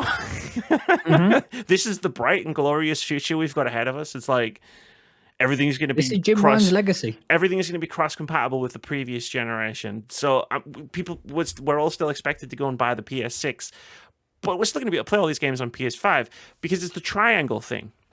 It's the thing where it's like every time you double the number of triangles on a character's in like character models and stuff, like the difference becomes less and less noticeable. Yeah, it's polygons. People call it triangles because nobody knows what a polygon is apart from a website.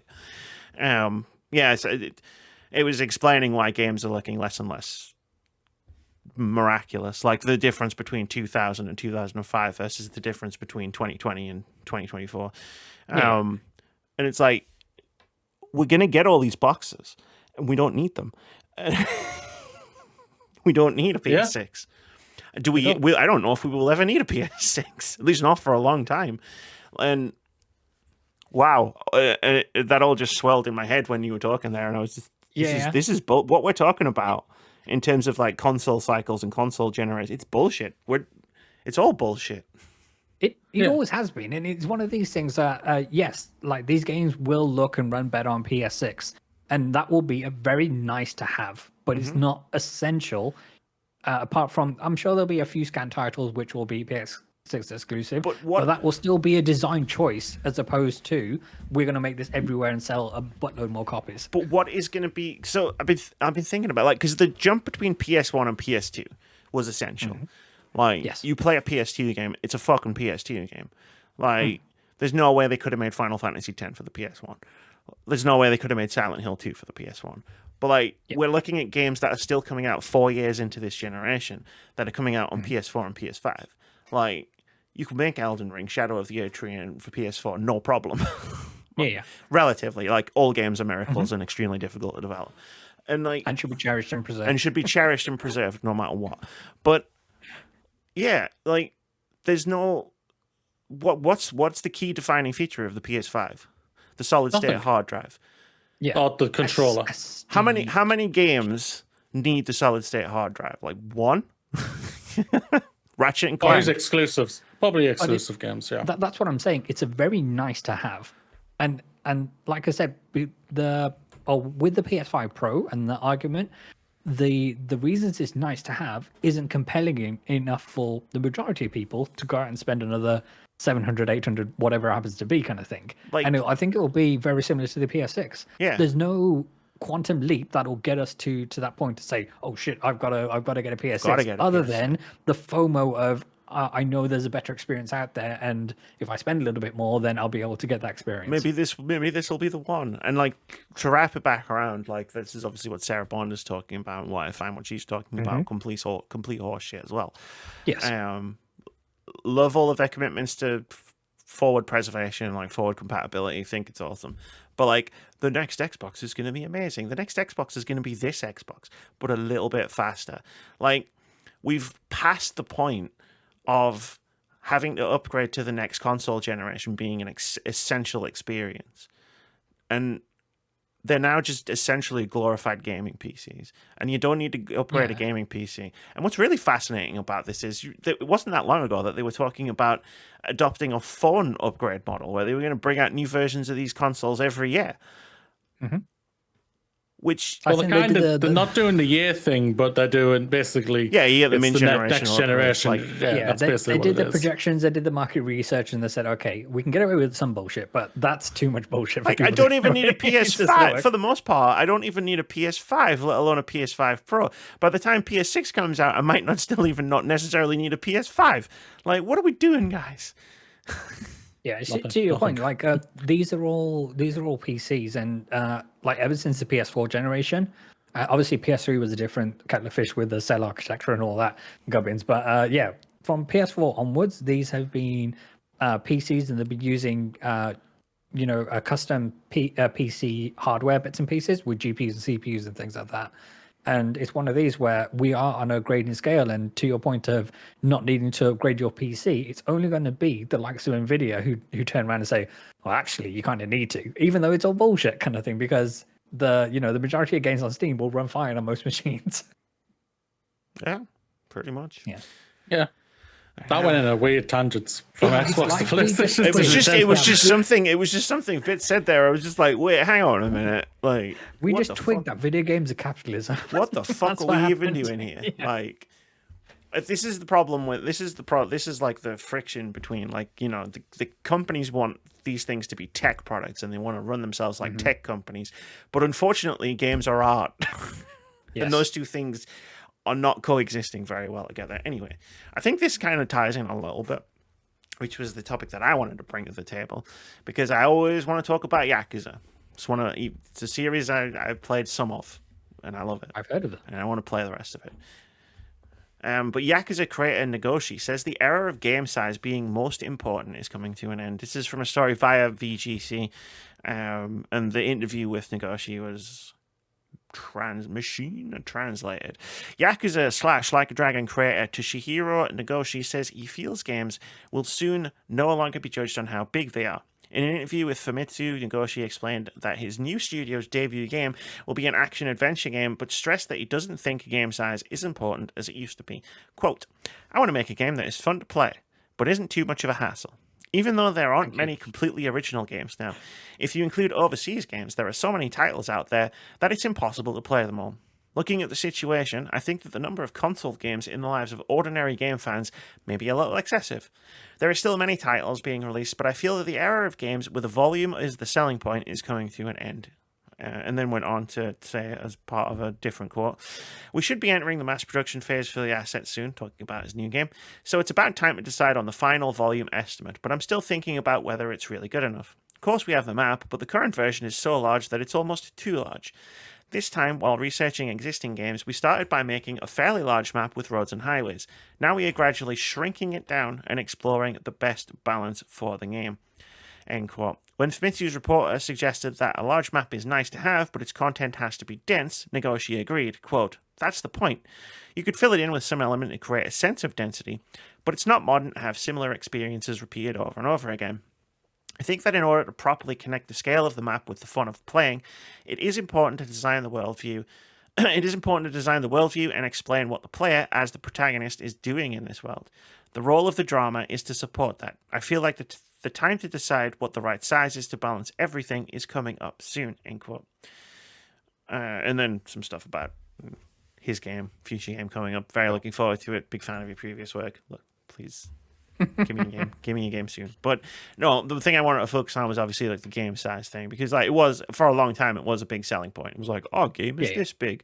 Oh, game is this big. And I think it bottomed out as a marketing strategy for Dying Light 2. If everybody remembers the Dying Light 2 marketing pitch of how big that game world was, where it's like, oh, game world is so big that he was like, you could walk from the equivalent of Poland to Barcelona or something like that. Yeah. To get from one end to the other, and naturally everyone was like, what the fuck? That's too big, man. What are you talking about? And it's like, it's got 500 hours of content. And yeah, like, game worlds. The thing that I really want to touch on, because Nagoshi touches on it as well, but it's like you can make a massive world, and what you've got to fill that world. Yeah. What are you going to fill it with? That's the issue, isn't it? My ultimate sticking point with Far Cry 4 was all those stupid little collectibles that didn't do anything. It's like, oh, there's something over here. It's a mask. I just wasted 15 minutes of my life getting this. No, 100%. And yeah, this isn't like a Ubisoft issue. There's even like Ghost of Tsushima had you running all over the place just to get a headband that I didn't wear at the end of the day. Even smaller games like Star Wars, like it's like Jedi, the Star Wars Jedi games where it's like you do all this fucking cool parkour and platform and shit, and you get a fucking poncho, and it's like a new paint job for your spaceship, and it's just like, why? What? Yeah. Why is this here? I think the only game, and I'm by no means saying that this isn't a pressure that most studios feel and all the rest of it. I think the only game where it will actually be judged that way is GTA 6. If it is not like exponentially bigger or more populated and more dense than GTA 5, then people will be up in arms about that. But I think for any other game, the whole point of it's got, I think, well, to be fair, not many people speak in those like Dying Light 2 volumes anyway, saying it's got 500 hours of content. Not anymore. I think that's what I mean. So I think from what he was saying, is everything is very salient, but I think we're also at a point of, okay, maybe he's come to that realization in his own studio, in his own headspace, but I think a lot of us have also come to that, and it's nice that we're seeing venerable creators be on the same page as us. Yeah. It's a good it's a good indication. It's like, people who make games are also thinking about this. This is good. We're not the crazy ones. We're not the crazy ones. We are the crazy ones, but yeah, in many different respects, we are different the crazy ones. Yeah. I do get it, but no offense, the Yakuza games are kind of pretty much very all the same, doing the same thing, going to do just to find one little thing that doesn't really do anything for the game whatsoever, apart from giving you really XP. And it's like I know we're like Lord, like Insomniac, but Insomniac games are pretty much all nothing but copy and paste of the same thing. Spider-Man, Miles Morales, Spider-Man 2, it's the same thing of like collectibles and whatnot, and chase the pigeons. I'll never forgive you for that, Insomniac. Yeah, jump into the story was so sweet. I don't care. I chase those fucking pigeons. Fuck those pigeons. Yeah, but it made me cry. She hasn't played number 2, so she. But no. And it's like the same like what you said about Ghost of Tsushima and everything like that. Just like to find a one-man pen band and whatnot. Yeah. And like Ubisoft have been like the biggest, like terrible ones for it. Like yeah, and everything like that. Shadow of the Erdtree had the same problems, like being an expansion, like that was following on from the main game. It's like, what do you put at the end of all of these things? Like, it's about the joy of discovery, and as long like you don't have to have something worthwhile in all of the different parts of the map, as long as it feels like maybe you could. Like, it's the trick that open world game developers have to pull. Yeah. Like Tears of the Kingdom did the same thing. It's like there's not something cool in every place in the map, but there might be. So I'm going to go and check it out. And the friction comes from, if you make your world too big, like, you're not going to have cool things in very many places, and then I'm going to be like, right, I'm getting annoyed with this exploration, right? Because I did play Ghost of Tsushima, I lasted about 15 hours, and part of my sort of reason I dipped out of that game was because it's like, right, I'm going out of my way to find a fucking headband, and at a certain point I feel like I'm wasting my time. Whereas like, but when those yellow birds come through, you feel compelled. But that's part of the problem. It's like, well, I've got to follow this thing. 100%. It's my completionist brain, right? It's like when I was playing Tears and Elden Ring, which I hold up as like, as far as like this generation of like consoles goes, they're like the ultimate open world experiences for me. It's like there's Elden Ring specifically because it's the one I've played most recently. Like, I'm going into a cave and I'm navigating the cave, and it looks like all of the other caves, but there's a boss at the end of it, and like the boss is fun to fight. And I just got this new spirit ash, let me get it. And then sometimes it'll be like, okay, this cave wasn't so good, but I'm still going to go and check out this other cave because maybe there will be something cool in it. And Tears of the Kingdom functions in much the similar way, where it's like, I've just done this shrine and it wasn't great, but you know what? On the whole, like, these shrines are cool, and I want to see what they've got in them, and like I don't feel like I'm wasting my time even if I get to the end of it, and I don't really care about like what I'm getting at the end of it. Whereas I feel like that formula is flipped on its head in a lot of open games. I think to your point about the Yakuza games, I think because those cities are so small and densely packed, it feels less like a time waste. Like, if I'm going to do a thing and it's just giving me something, it'll give me some XP or something, I need that XP. But like, you find a lot of sub-stories that are worthwhile doing, and it's like some of the mini games like are quite fun, and like you can pick and choose the stuff that you do in that game a bit more than you can in something like Ghost of Tsushima or Assassin's Creed Odyssey, which was the last one I played, I guess. Go on, Vitz. I will say there is something to be said about if your traversal system is good enough, then it can alleviate a lot of those problems. That's true. Because swinging around the city as either of Spider-Man is so much fun, and using the glider suit to get around and whatnot, that it makes the actual the process and the function of going out to all the various different bits and the far reaches of New York City and Queens and whatnot, it makes that enjoyable. So even if it isn't the greatest reward at the end, it's the use cliche. It's the journey that was the most rewarding bit. It's the journey all along.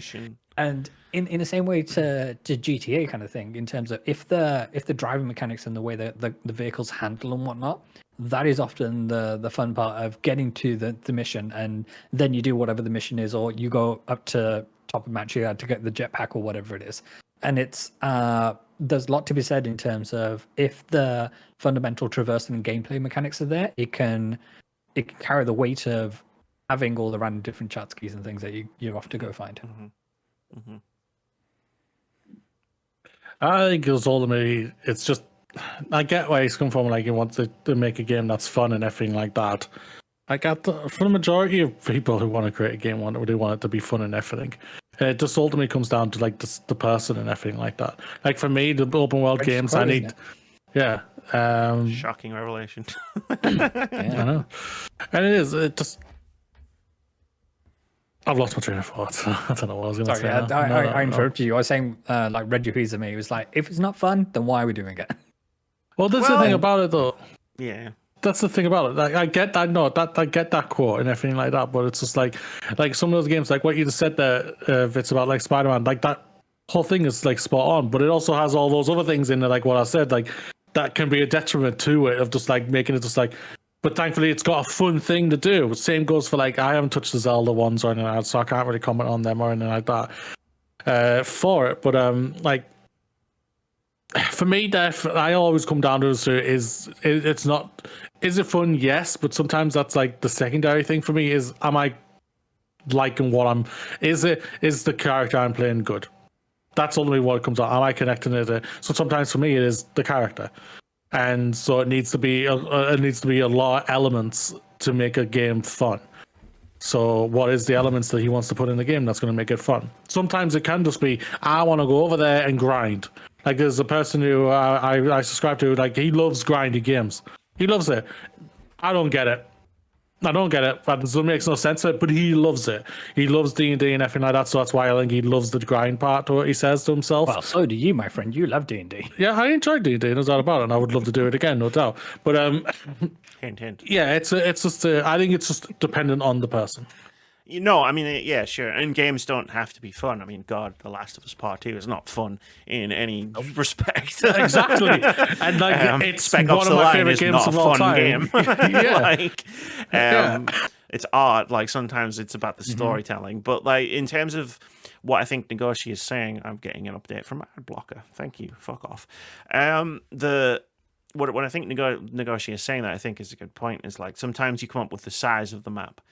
Or sometimes like a studio will come up with the size of the map as a back of the box feature. Whoa, it's this big. Yeah. And then you don't fill it in. And it's like, wow, cool. You made me like walk all around the map and like do all this stuff and look around all this stuff. And the joy of exploration is just not there because I'm finding headbands or ponchos or masks. And it's like at a certain point, the size is the problem. Like you can half the size of your world map and have it have more density. And you're going to have a better overall experience. And you don't get the thing on the back of the box that says, this game is 5 times the size of Skyrim. But, like, I think the tipping point that Nagoshi is talking about us reaching is people are now starting to see those comments and see those, like, back-of-the-box claims and just feel tired. Like, And overwhelmed, yeah. I don't want that. I don't want a game world that size. Like... It works in tiers. Tears of the Kingdom was like, okay, we're going to give you Hyrule, but then we're going to give you 3 Hyrules. It works in tiers because the act of getting around is the fun part of the game. Yeah. It works in Elden Ring because the joy of exploration is the fun part of the game. It works in Spider-Man because swinging around New York City is fun. So I don't mind like swinging around to go and have a look at all of this stuff, except the pigeons. I hate the fucking pigeons. And like it doesn't work in Ghost of Tsushima because you ride around on a horse like you do in every other fucking game, and the things that you're finding sometimes just aren't worth it, and you start feeling like your time is wasted in those regards. I think also is one of the things that I think a lot of developers fail on is when it is time to finish. Yeah. Sometimes the game just goes on and on and on when it's just like as much as I love The Last of Us Part 2, we needed a Jeff Keighley song. Please wrap it up. Yeah. You could have knocked about 5 hours off that game. We didn't need any of the Rattler section, no. Yeah, and it's just like, the same like my favorite game of the year so far, the Yakuza game, Like a Dragon. There was parts of that game where I'm just like, fucking hell, come on, let's get going, stop fucking slowing down and everything. But thankfully, because the characters are so good in that game, I was able to get through it. You were compelled. But some get like, well, so like, there's a reason why I've never touched Baldur's Gate 3. The size of that game scares the shit out of me. The whole thing. I hate, like, both of you have praised that game to highest of days. My former boss loves that game. He's played like multiple freaking 3 playthroughs. I think the last time I spoke to him about it, he loves that game. It's all what he wants. That game scares the shit out of me. But at the same time, in the PS4 era, Xbox One era, Witcher 3 was one of my favorite games of the year. Like, I adored that game. And it was just because the game was just a great game. Everything about it hit everything that I wanted. I think, it's just, it depends. Like, so like when I hear things like saying, like people say like this game is really good, and I try it thinking, really? I don't get it. Obviously not every game is for everyone, and you do need to be in that My mind God, space that's a lesson to... I wish we could. I wish people would take to heart. Jesus. No, fucking hell. You do need to be in that headspace and that heart space to open your heart up to allow these new characters, specifically like Baldur's Gate 3, in order to get in there. Because once they're in, then they ain't leaving. I'm sure. Yeah, no, 100%. But it is a logical thing to say, holy shit, this game is hundreds of hours long, and that is overwhelming because that's not a rational thing. Like, you remember when games used to be like a max of like 15 hours, and that was the thing, and the kind of the restriction was whatever you could fit on like a PS2 disc. We had this conversation. This conversation last year about that. I remember I read that book and we were talking about like, damn, are we missing a trick here? Because like these games that used to come out, they had restrictions on how much you could put on a cartridge or a disc, and it's like maybe we need those restrictions again. Like maybe so, no doubt. And I mean, even back then, you used to get downloading 2 terabytes a date. Yeah, but even back then, you used to get Baldur's Gate and Fallout. You know, like you used to get like long ass video games. Even back in those days. But like, yeah, it's not really the length of a game. It was more just I wanted to bring up the size of the world. The map size map size is a bit of a thing. I would very much trade.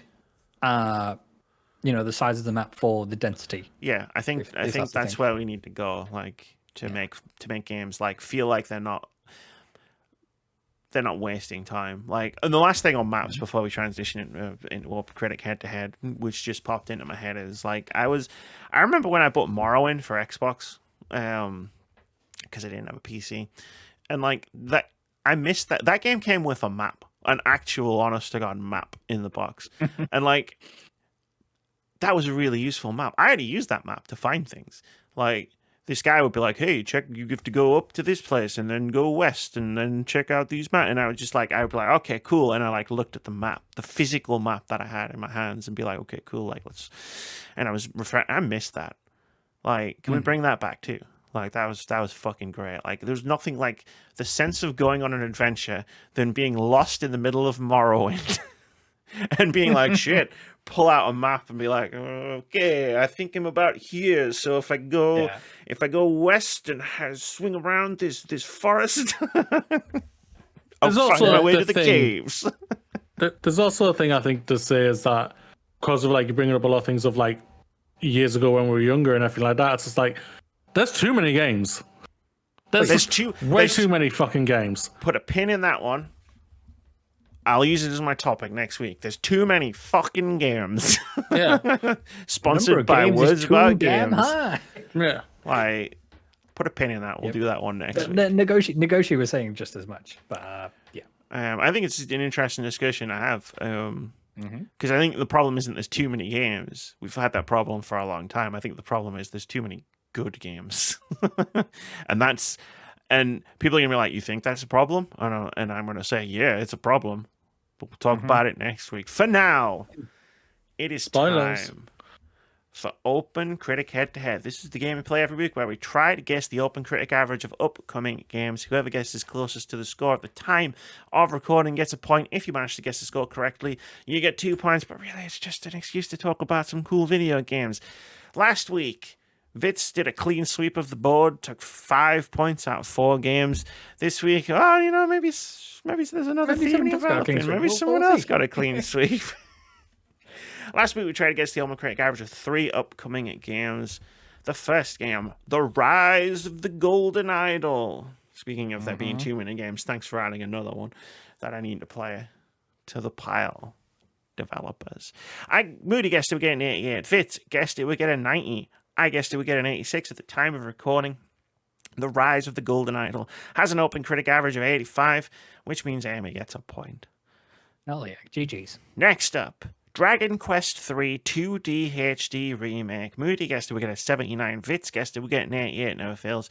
Amy guessed it would get an 83. The time of recording, Dragon Quest III 2D HD Remake has an OpenCritic average of 85, which means Amy gets a point.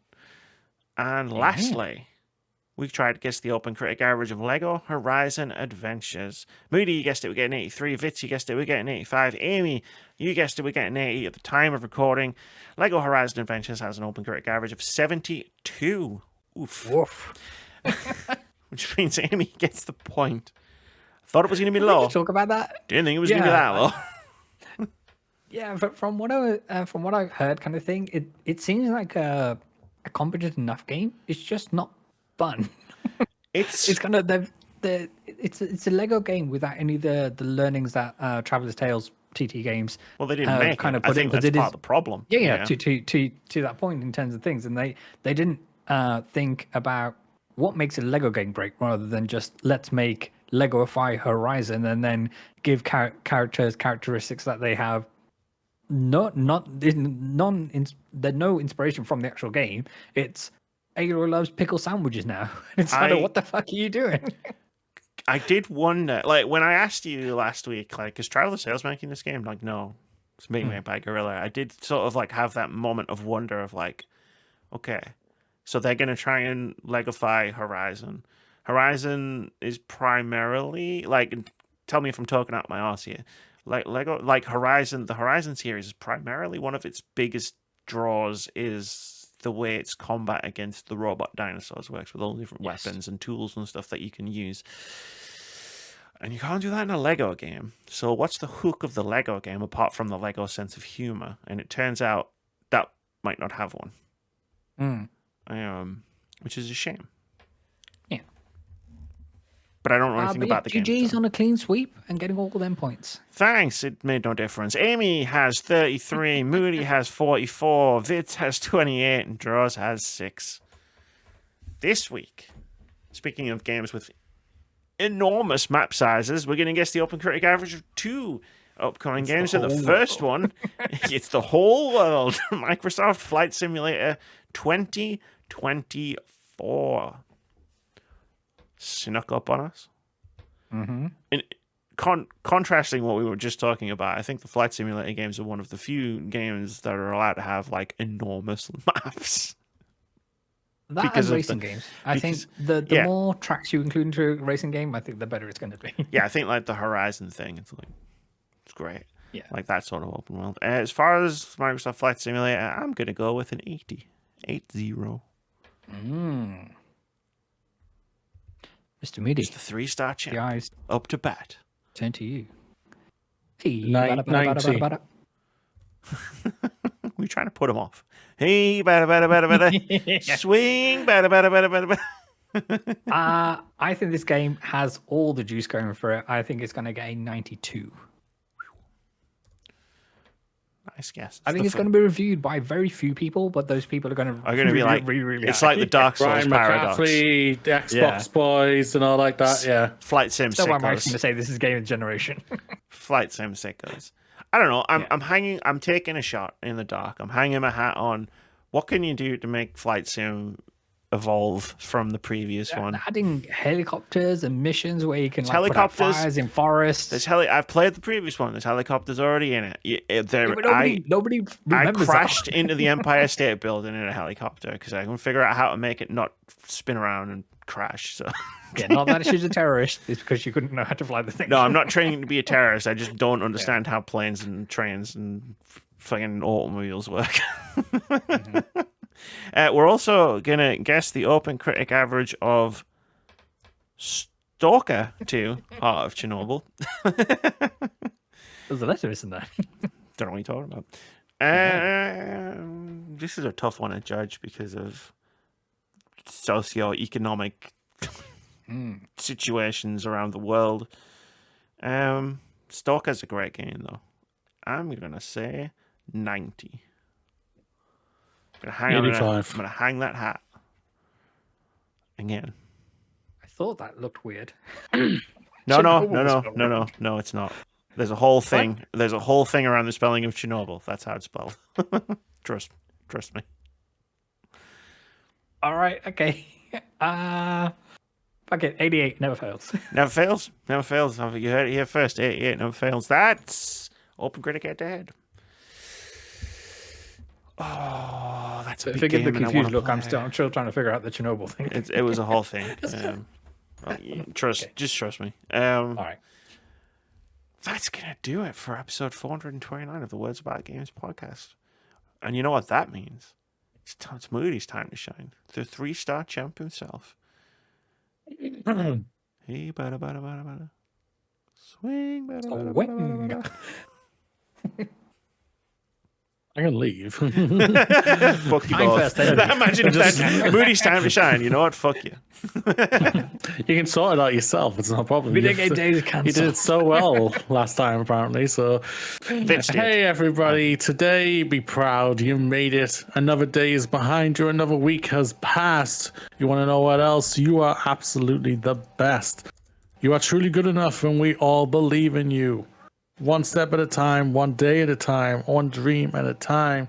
Now stand up and jump up and high five that sky because you have made it and you are enough. Live long and prosper.